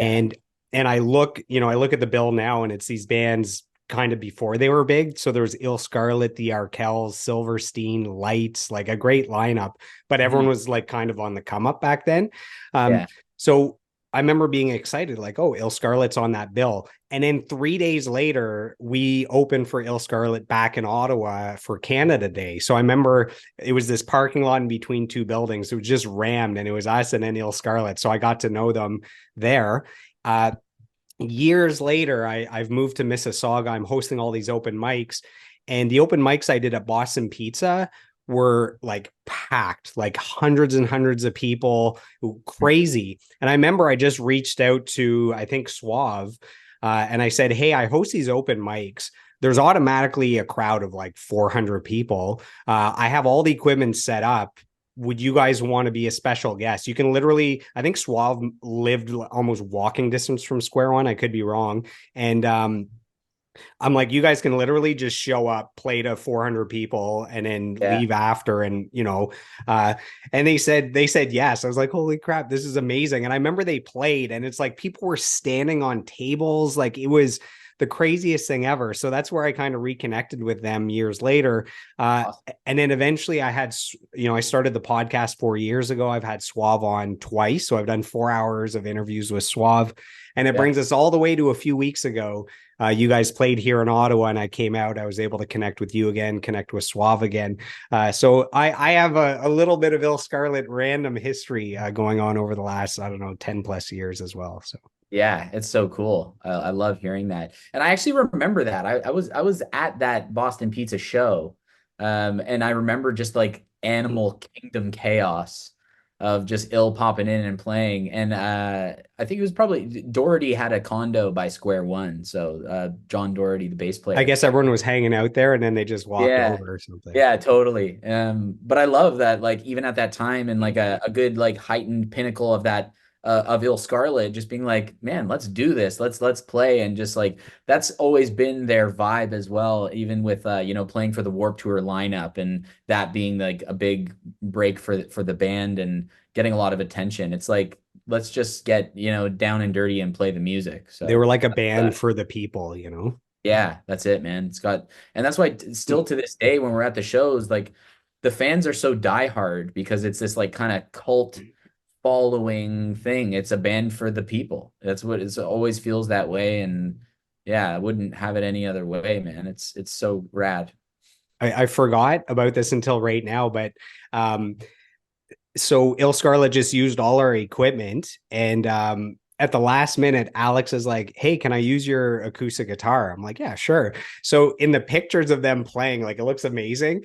Alex has a guitar that says, I'm Joel Martin's guitar. Like instead of when you play acoustic, it's like a lot of times there's no stage to put up a banner. So it's like if people are staring at you, if I can have my name on my guitar, it's like a banner. Yeah. So I remember looking back at the pictures and there's illScarlett, but it's like this is Joel's guitar or something. So Yes, this is yeah, perfect. free promo. Yeah, exactly. That's kick I ass. have a fan question sent in here. This is from Mike Lalonde here from Ottawa. He's a singer songwriter, goes by the name Petty Cash, and his question is: during one of the songs at the show in Ottawa, you guys brought out a tambourine that helped to include the audience, and it really made my night. The bass player, John, I think, was super rad. In which ways do you think the illScarlett shows today with you as a member are different from when you saw them in concert as a fan back in the day? That's a great question. You know, I it's hard to approach that with an answer because you don't want to say like anything Our egotistical. shows are way better Your now that shows are I'm in it. so much better, Dude, the man. lead Like, guitar and the yeah, like harmony. come on, what do you think, man? Yeah. No, like I think that approaching it and first off, I want to say Doherty is such a blast. He's so fun and the fans absolutely love him. He is just he's like a hooligan that gets so into it and he gets the people into it and And he yeah, gets the people going. he gets the people going. Exactly, dude. Yeah, he's always fun to just be around. And it resonates with the fans. But I would say I come at it with an approach that, I am a fan of their music and I have been for so long. So I really know what they're going for. And I grew up in that culture. So for me to fit in sonically, it just works really well. And they always, give me that reassurance as well when you're in the band and you're like, I'm hoping that I'm adding, and they're like, you're more than adding. Like you grew up listening to this and it shows. It really shows through the music and the live shows. But also I come at it as I'm a singer first and foremost too. I'm not just a lead guitar player. And I think that, with Alex and Doherty and I having the three-part harmonies and, gang vocals and things together, that also really beefs it up in a way that maybe it not that it was lacking before, but it accentuates it. It brings it to life that much more in the live shows. So yeah, I think coming at it as a singer has helped a lot too. And it's just all the more vocal power, man. Well, Suave can actually sing too. Do you guys not Oh give yeah. him a mic because you need him to He does have focus a on mic. He keeping does have a time? mic. He It's does? so it's Okay. funny because sometimes he wants the mic and sometimes it's like, no, don't worry about the mic, Yeah. So I'm always like, He no. can sing, so I was like Oh surprised he yeah. wasn't singing more. Yeah. Yeah, yeah. Oh, he's got a great voice, man. Like and he even has like a good like raspy yell at times. And I'm like, I love when he has it. It's like the more mics, the better, I say. Just everyone have one, everyone get into it. And yeah, If he's you cover the Deftones, he'll do the screaming, is what you're saying. yes, exactly. Okay. Shove it, shove it, shove it. Yes, that would be I would swap. I would pay to see him do that. So I want to talk about illScarlett's gold selling album All Day with It. Now you go back as a fan further than that. You were saying that Alex gave you an earlier album, but when you think about that's kind of their signature album. A lot Yeah. of people associate them with that album. When you think about that album, are there any thoughts or memories or emotions that come back to you? Did you play the crap out of that album? I did. Yeah. I played that religiously on my acoustic, and I had a white Telecaster at the time. I sold that, I miss it. And I remember actually being in Vancouver. I bought that in BC. My grandmother lived out there, my nan, rest in peace. She's passed now, but I remember being young and being at her place in her basement, and I had just bought it at an HMV, and I was had a Discman, and it was the same thing. I was just blasting that record, and I remember listening to Who's Got It with the acoustic intro, and I thought they're really like stepping up their game, because I knew the previous music and that raw quality to it, and it had that new production that they did um with Matt Wilder and everything that like came with it. It was like so cool. But yeah, man, that acoustic intro I thought was just stellar. That really got me into it. And then that just like the whole vibe of that from start to finish. I was like, this is a mean record, really, really good stuff. So my memory is being in BC and buying it at the HMV and just playing the heck out of it. All day with it. Who's Got It is like the ultimate album opener too. Like that Yeah. that gets you so pumped. Yeah. Totally. That's what I mean. Like it doesn't get much better than that. And I was listening to all the, tons of other stuff. I was like listening, I'm like Hybrid Theories blasting, and I had like All Killer No Filler, and then I put that on. I was like, no, this opener just like is kick ass, man.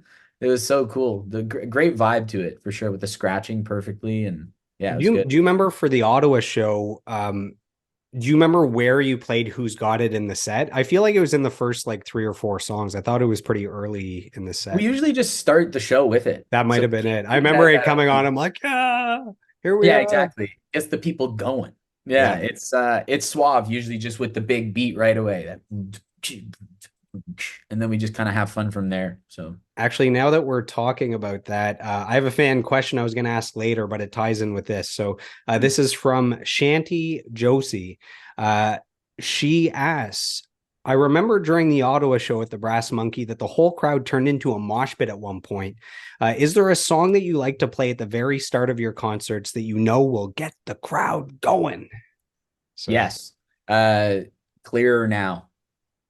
clear Once we now. get into that, Clearer Now, it's just like there's something about like the dual guitars and the shots right at the beginning, that ban, no, no, no, no, no, ban, no, no, no, no, no, ban, and then it really picks up from there. Uh and I love playing that song because it always, in the bridge, it really slows down and gets reggae and kind of halftime, and it I just love people.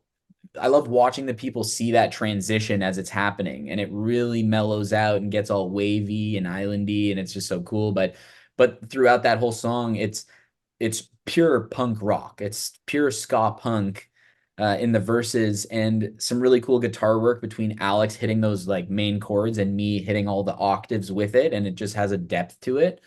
So I would say that, and we usually get right into that too, right after Who's Got It, because it's like we got them hyped. Let's take it up a notch. What, So what what were the challenges of joining a band that had already achieved a bunch of success? And were you nervous at all joining them, or did you know I'm the guy for this job, and you were more excited than anything? both, man, both. I felt like people get nervous. You get nervous. You get excited nerves. You get the butterflies. And I remember going over there, and I was like, Nervous, maybe not even about like my playing or my ability, but just like my age. I was much younger than everyone else, and you're still figuring out who the heck you are in this world and where you sit and where, you like just specifically like where your morals are and all the character built through time. So for me, that's what it was more than anything, but musically, I feel like I was just pumped to rock out and show them like, I'm here to rip it up and just kick some ass. So yeah, it just worked really well. And like we've meshed extremely well ever since. So it's cool, man. What do you think each of the other band members brings to the band? That's a great question.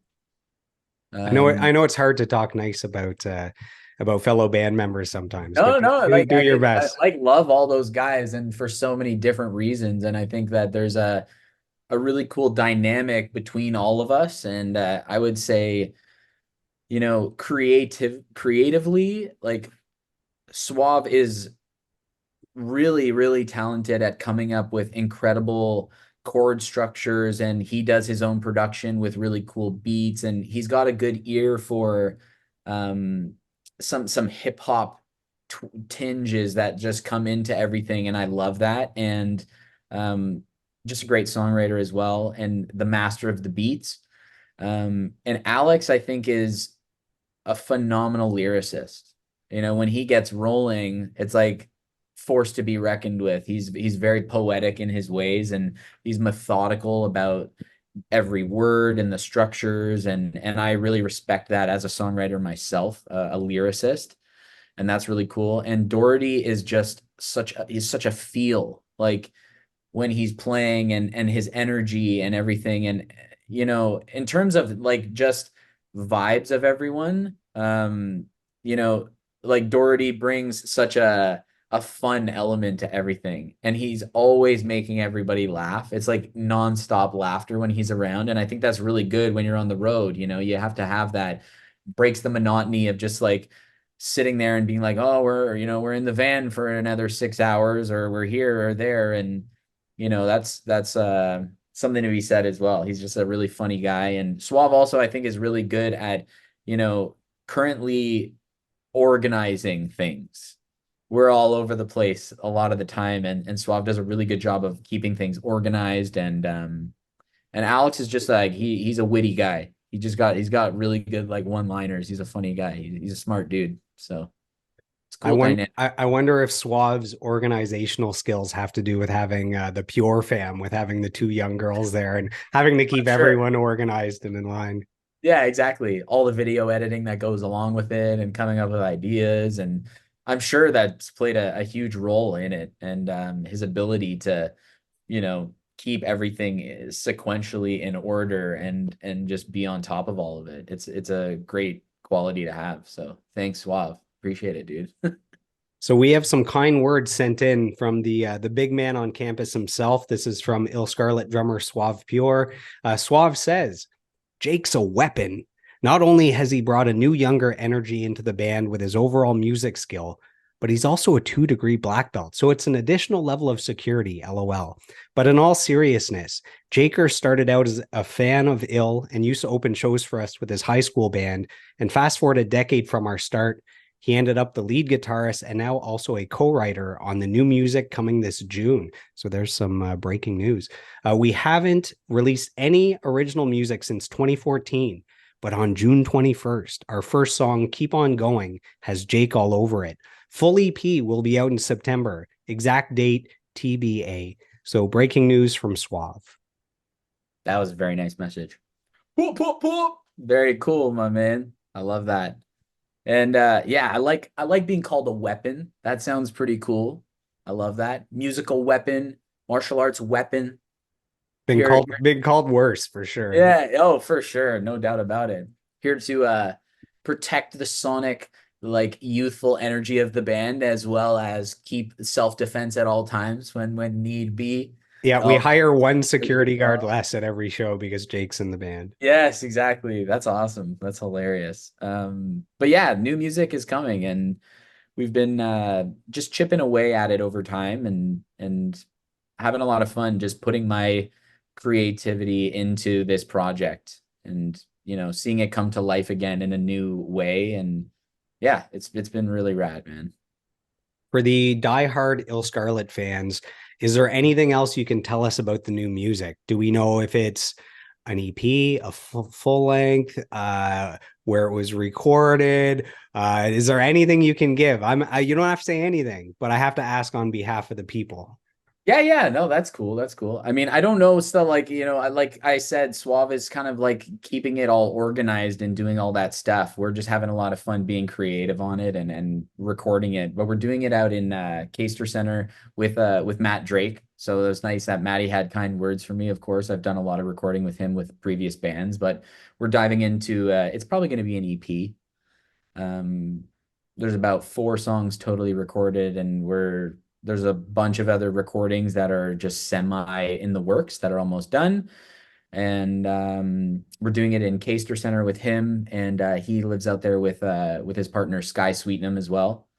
So it's been cool having her around as such a creative, like music mogul as well, with a lot of great ideas and things like that. So they're just such a cool power couple, out there, and a creative force to be reckoned with. And we're having fun just working with them. And it's probably an EP.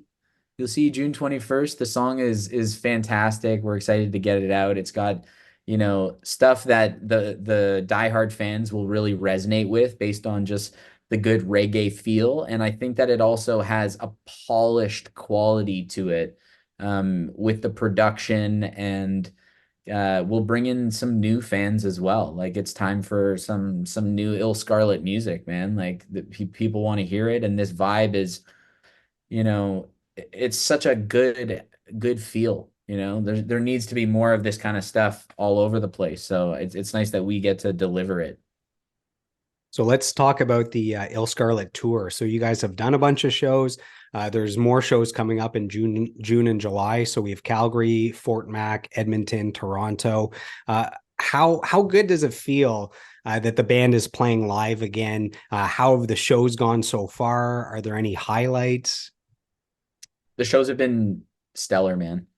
Just like full of action, And like I said, like the fans are so diehard, from this like cult following, and just like this truth that has resonated with all the people for so long, that it just feels like a shaken up pop can that's just ready to explode every time we're there. And once that first beat hits with Suave, and we're getting into Who's Got It, and it just feels just incredible. Like, the energy is just through the roof. And also playing some of the new music, which we're just starting to put into the set, is sort of a breath of fresh air for everybody as well. Because, we've played those songs so much that it's like a muscle memory, and we're just ripping it up. And you're like it's almost like you're not there, but you are, because you're so dialed in, because you've done it so many times. And with the new songs, it's like we're just starting to play them live, and it's like this nervous excitement again, which I think is really good, and it's a healthy thing to feel as a band, is never just getting so monotonous with everything that's going on. It's good to always stay on the tips of your toes a little bit. So I think that's been a lot of fun too for everybody, is just getting into the new music live. So I have a fan question from Scott Melvin. His question is, what is the weirdest or coolest thing you've seen while on tour? Anything strange go down? Weirdest thing I've seen on tour. I don't know off the top of my head, or nothing I can necessarily like get into. I don't know, man. Like, there's probably Nothing comes to mind right now. uh the weirdest thing I've seen on tour. Honestly, nothing really pops to mind, like other than just like absurd moments of like, hanging out with the guys and just getting like way too drunk, and just partying a lot, and a lot of laughs, no doubt about it. Nothing specific though. Maybe it'll come to me in a bit, but yeah, just debauchery, classic band shit. Yeah. Yeah. You guys are way too mature these days. So no Yeah, worries. we're You refined. guys are just a well-oiled machine. You you have the transportation to the venue. You just eat your meal, you play, you go to bed. You guys are just too That's it. well-oiled machine. You Yeah, gotta you it's like gotta down you pat, gotta dude. Like break everything. things up and create chaos. We I need know, agents of exactly. chaos. No, Exactly. that's all good. What? Mayhem. We need mayhem. Yes, yes. Uh, what can fans expect if they buy a ticket to the upcoming shows in June and July? A bit of the old and a bunch of the new, and a lot of energy and a lot of laughs.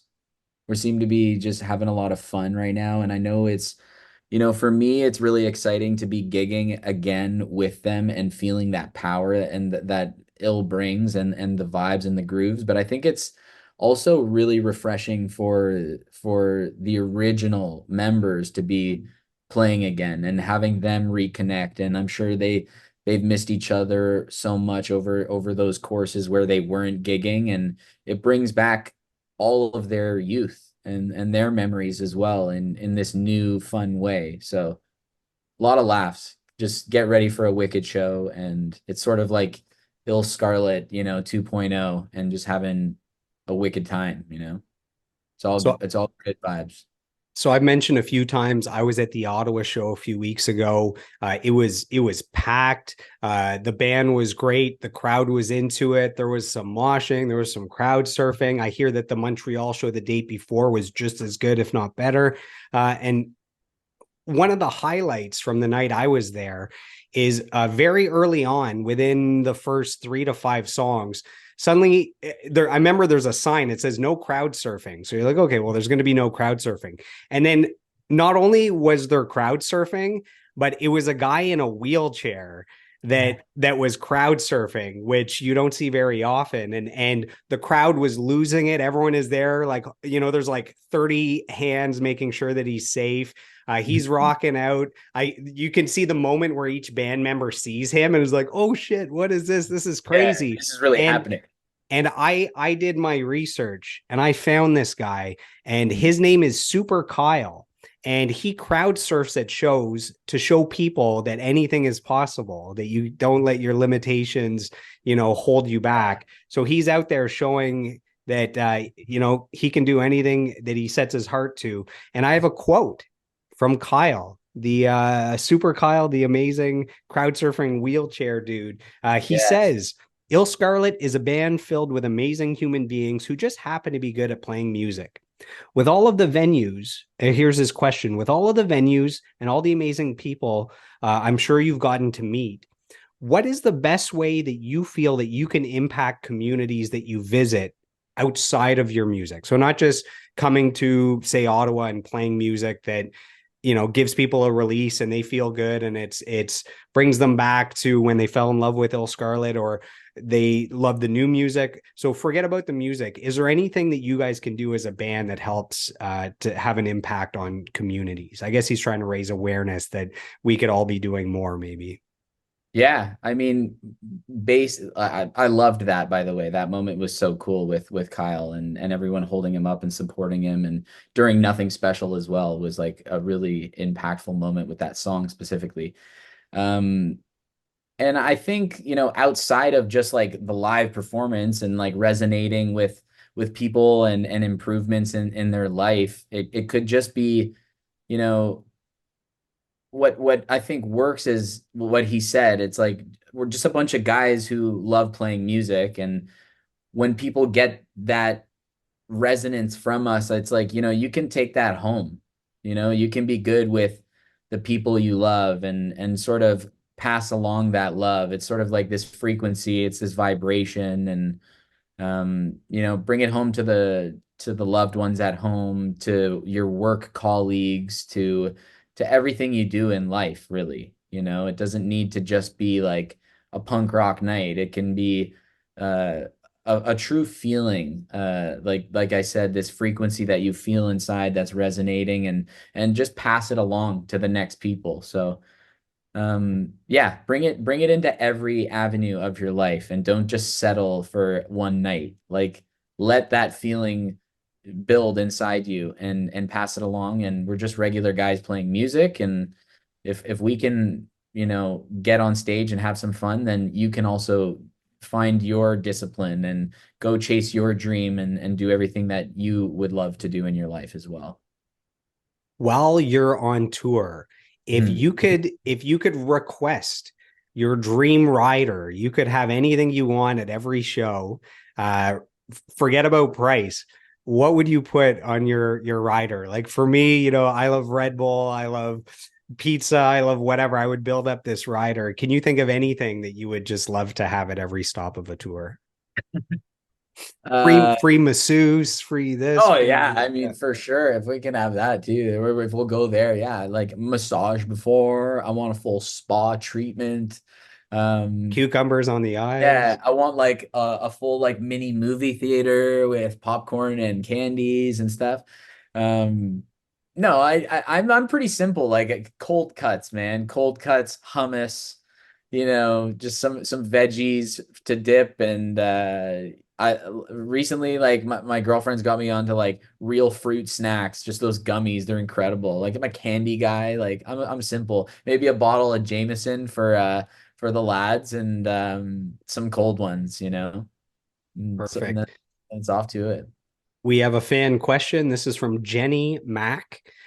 She says, I was at the Ottawa show and was so happy I could finally see you guys live. I actually met someone from your band when I was like 14 years old back in, say, 2006 on Queen Street in Toronto. He had one of those Discmans with little headphones offering a listen to his up and coming new band, illScarlett. Of course, me and my super cool punk rock friends loved it. So he reached into the trunk of his car, pulled out CDs for only $5 each. Wow, I'm really feeling old right now. What do you think helped take the band from selling CDs on the street to having a gold selling album? That's very cool.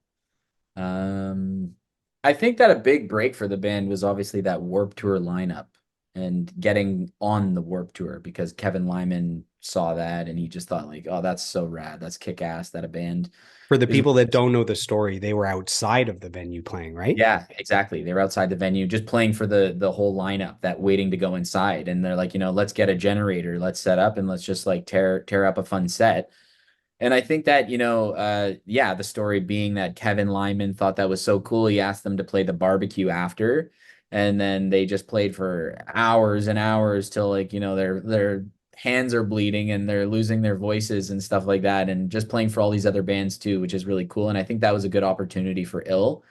Um, and yeah, like some things just happen as a band. You get lucky in a certain moment, and for them it was super authentic. It wasn't like I think that was a big one for them, but it wasn't necessarily like management saying you have to do this, or like a label being involved because of just numbers today that said, this would be a great like marketing ploy to do. It was like the band just being like, let's play, you know, let's play these songs. It'll resonate with them and something to do. And then like, like a domino effect, things just pick up. So I think that was a big one for them.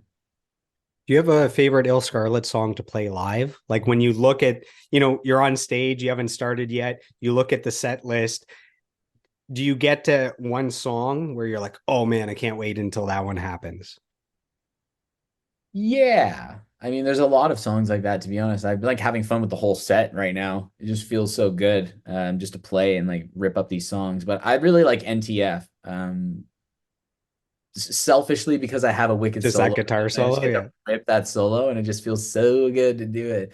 But also, like, even the opening progression of it, it's so recognizable that the fans immediately just get into it, and that's really cool. And I find I have a lot of fun with my pedals in that song specifically too. But I would also say Nothing Special because of just the peak of that song with Ill, and it being such a big fan favorite, and the energy to it and the message when Alex was really writing that song. It's a deep song, it feels powerful, feels heavy with content. And when we get into that bridge and there's those big shots, it just kind of feels like anthemic. Like every time we're into it and we're moving, and that's a big one for me.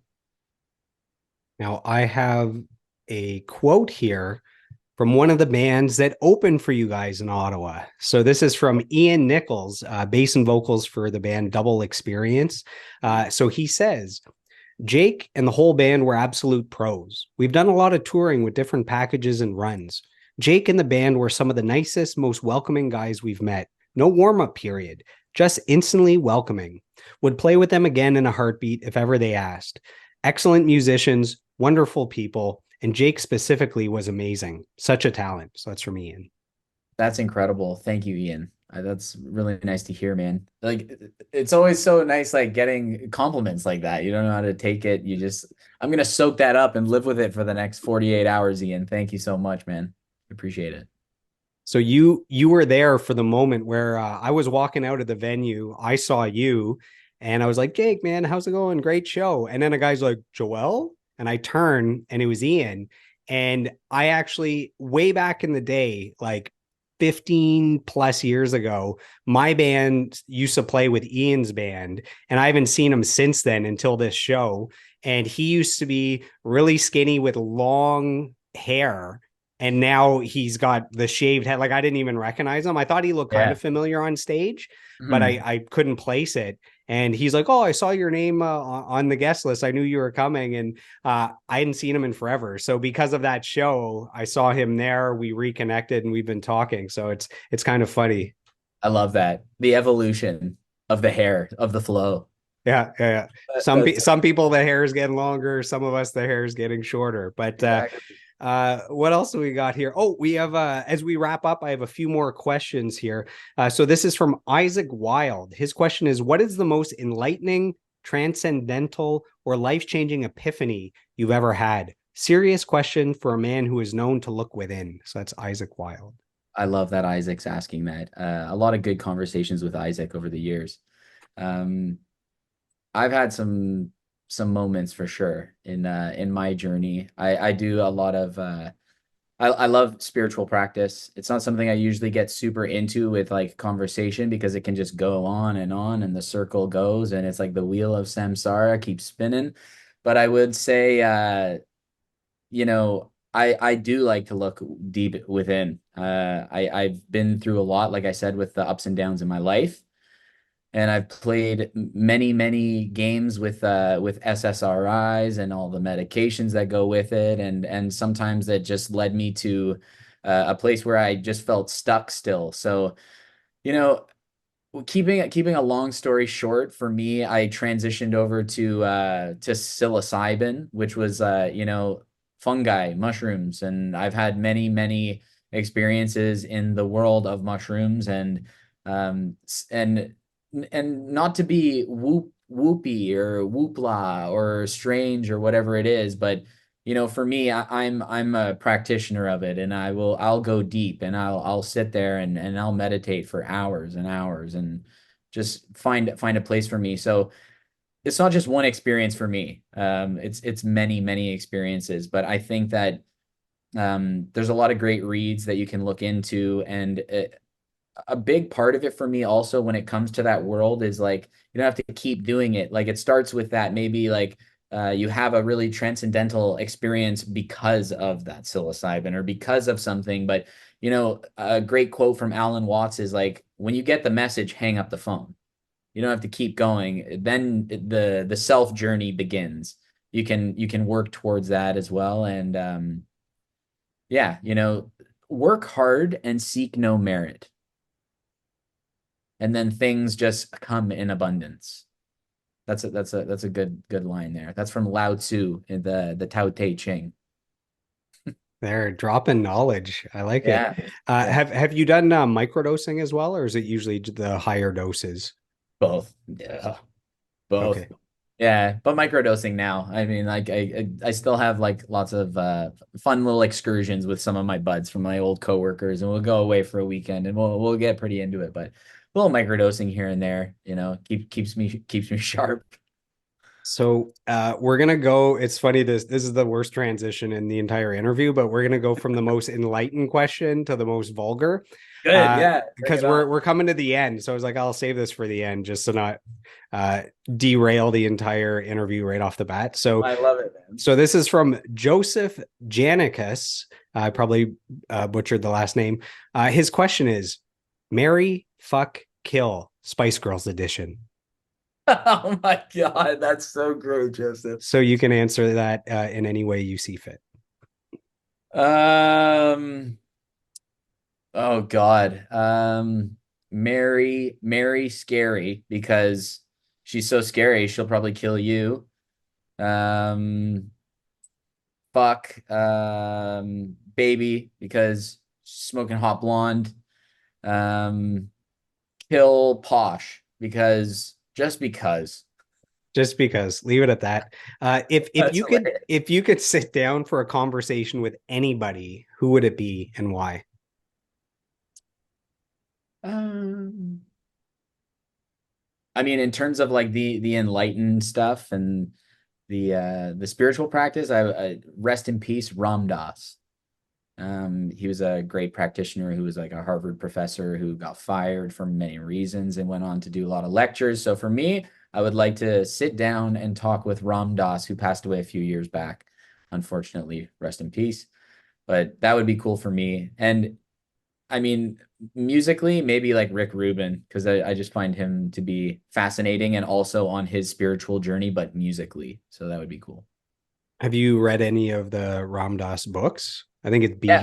Be Here Now is the Be big Here one. Now. Yeah, Be Here Now. That's actually was one of the big books that sort of got me on that path. And the path, like, I don't get too carried away with it because I live here, I am here, we got to do all this stuff. But yeah, Be Here Now was a huge gateway book for me to then flow into, the Bhagavad Gita and the Tibetan Book of the Dead and some heavier reads that are a little more advanced.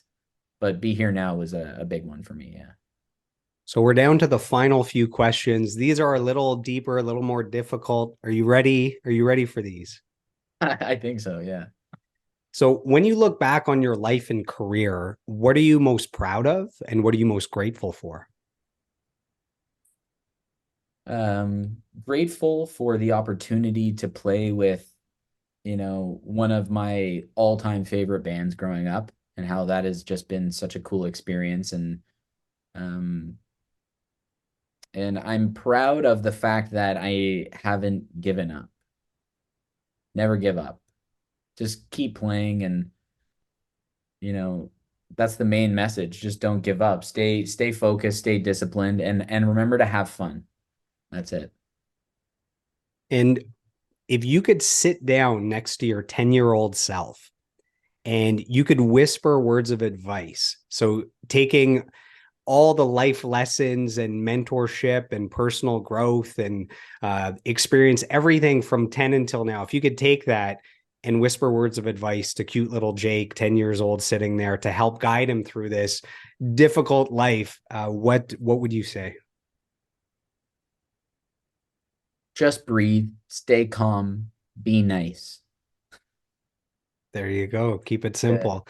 that's it. Is there anything you'd like to say to the fans that have supported you from the very start, through your solo music, through the bands in high school, Cardinal Chase, all the way to your time now with illScarlett?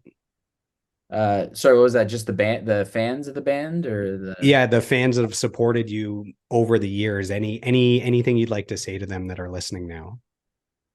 Thank you for consistent support. And they know who they are. There's been people who have been with me from the very beginning of the first bands that I was in with Killer Green to where I'm at now with my solo project and with illScarlett. So just thank you for, being a part of this journey with me because it's a long journey and the road is long and the evolution is always ever changing. So thank you. Just you guys are fantastic and I love you all. So, as we wrap up, I just want to take a moment to acknowledge you for your lifelong pursuit of mastery as a singer, as a songwriter, as a guitarist. I want to commend you for your courage to follow your dreams as a musician. It's not the easiest career path, but it's probably the most fulfilling. I want to thank you for keeping the illScarlett train rolling with upcoming shows with new music. Whoop, whoop. And last but not least, I want to thank you for this interview, for sitting down with me for the last 2+ hours, allowing me to ask all my questions, all the questions I needed answers to. You've answered. I'll be able to sleep like a baby tonight. So Jake, thank you so much. I really appreciate it. Joel, thank you very much for everything and being so meticulous. And the questions were fantastic. And it's been my pleasure to answer it to all of them. Like, a lot of fun. You really know your stuff. You're a super talented guy. And taking a trip down memory lane from when we first met to all the stories with illScarlett and this rich heritage and culture of music. It's really, really rad, man. You're top tier, bro. Thanks, man. I need that in writing. I'll put that on all my posters from you. So thanks, Jake. I really appreciate it. To all the fans of the podcast, all the Jake fans, all the illScarlett fans, thanks for tuning in, and we'll see you on the next episode. If you've enjoyed today's episode of the podcast, please take a moment to subscribe, like, comment, and share. What I want to know is, who would you like me to sit down with next for a 2-hour deep dive interview? You can let me know by reaching out to me on social media. You can find me on Facebook, Instagram, YouTube, and TikTok at Joel Martin Mastery. Joel is Joel. And you can find me on Twitter and Snapchat at Joel Mastery. So I am done. I am complete. I approve this message, and I'll see you on the next episode.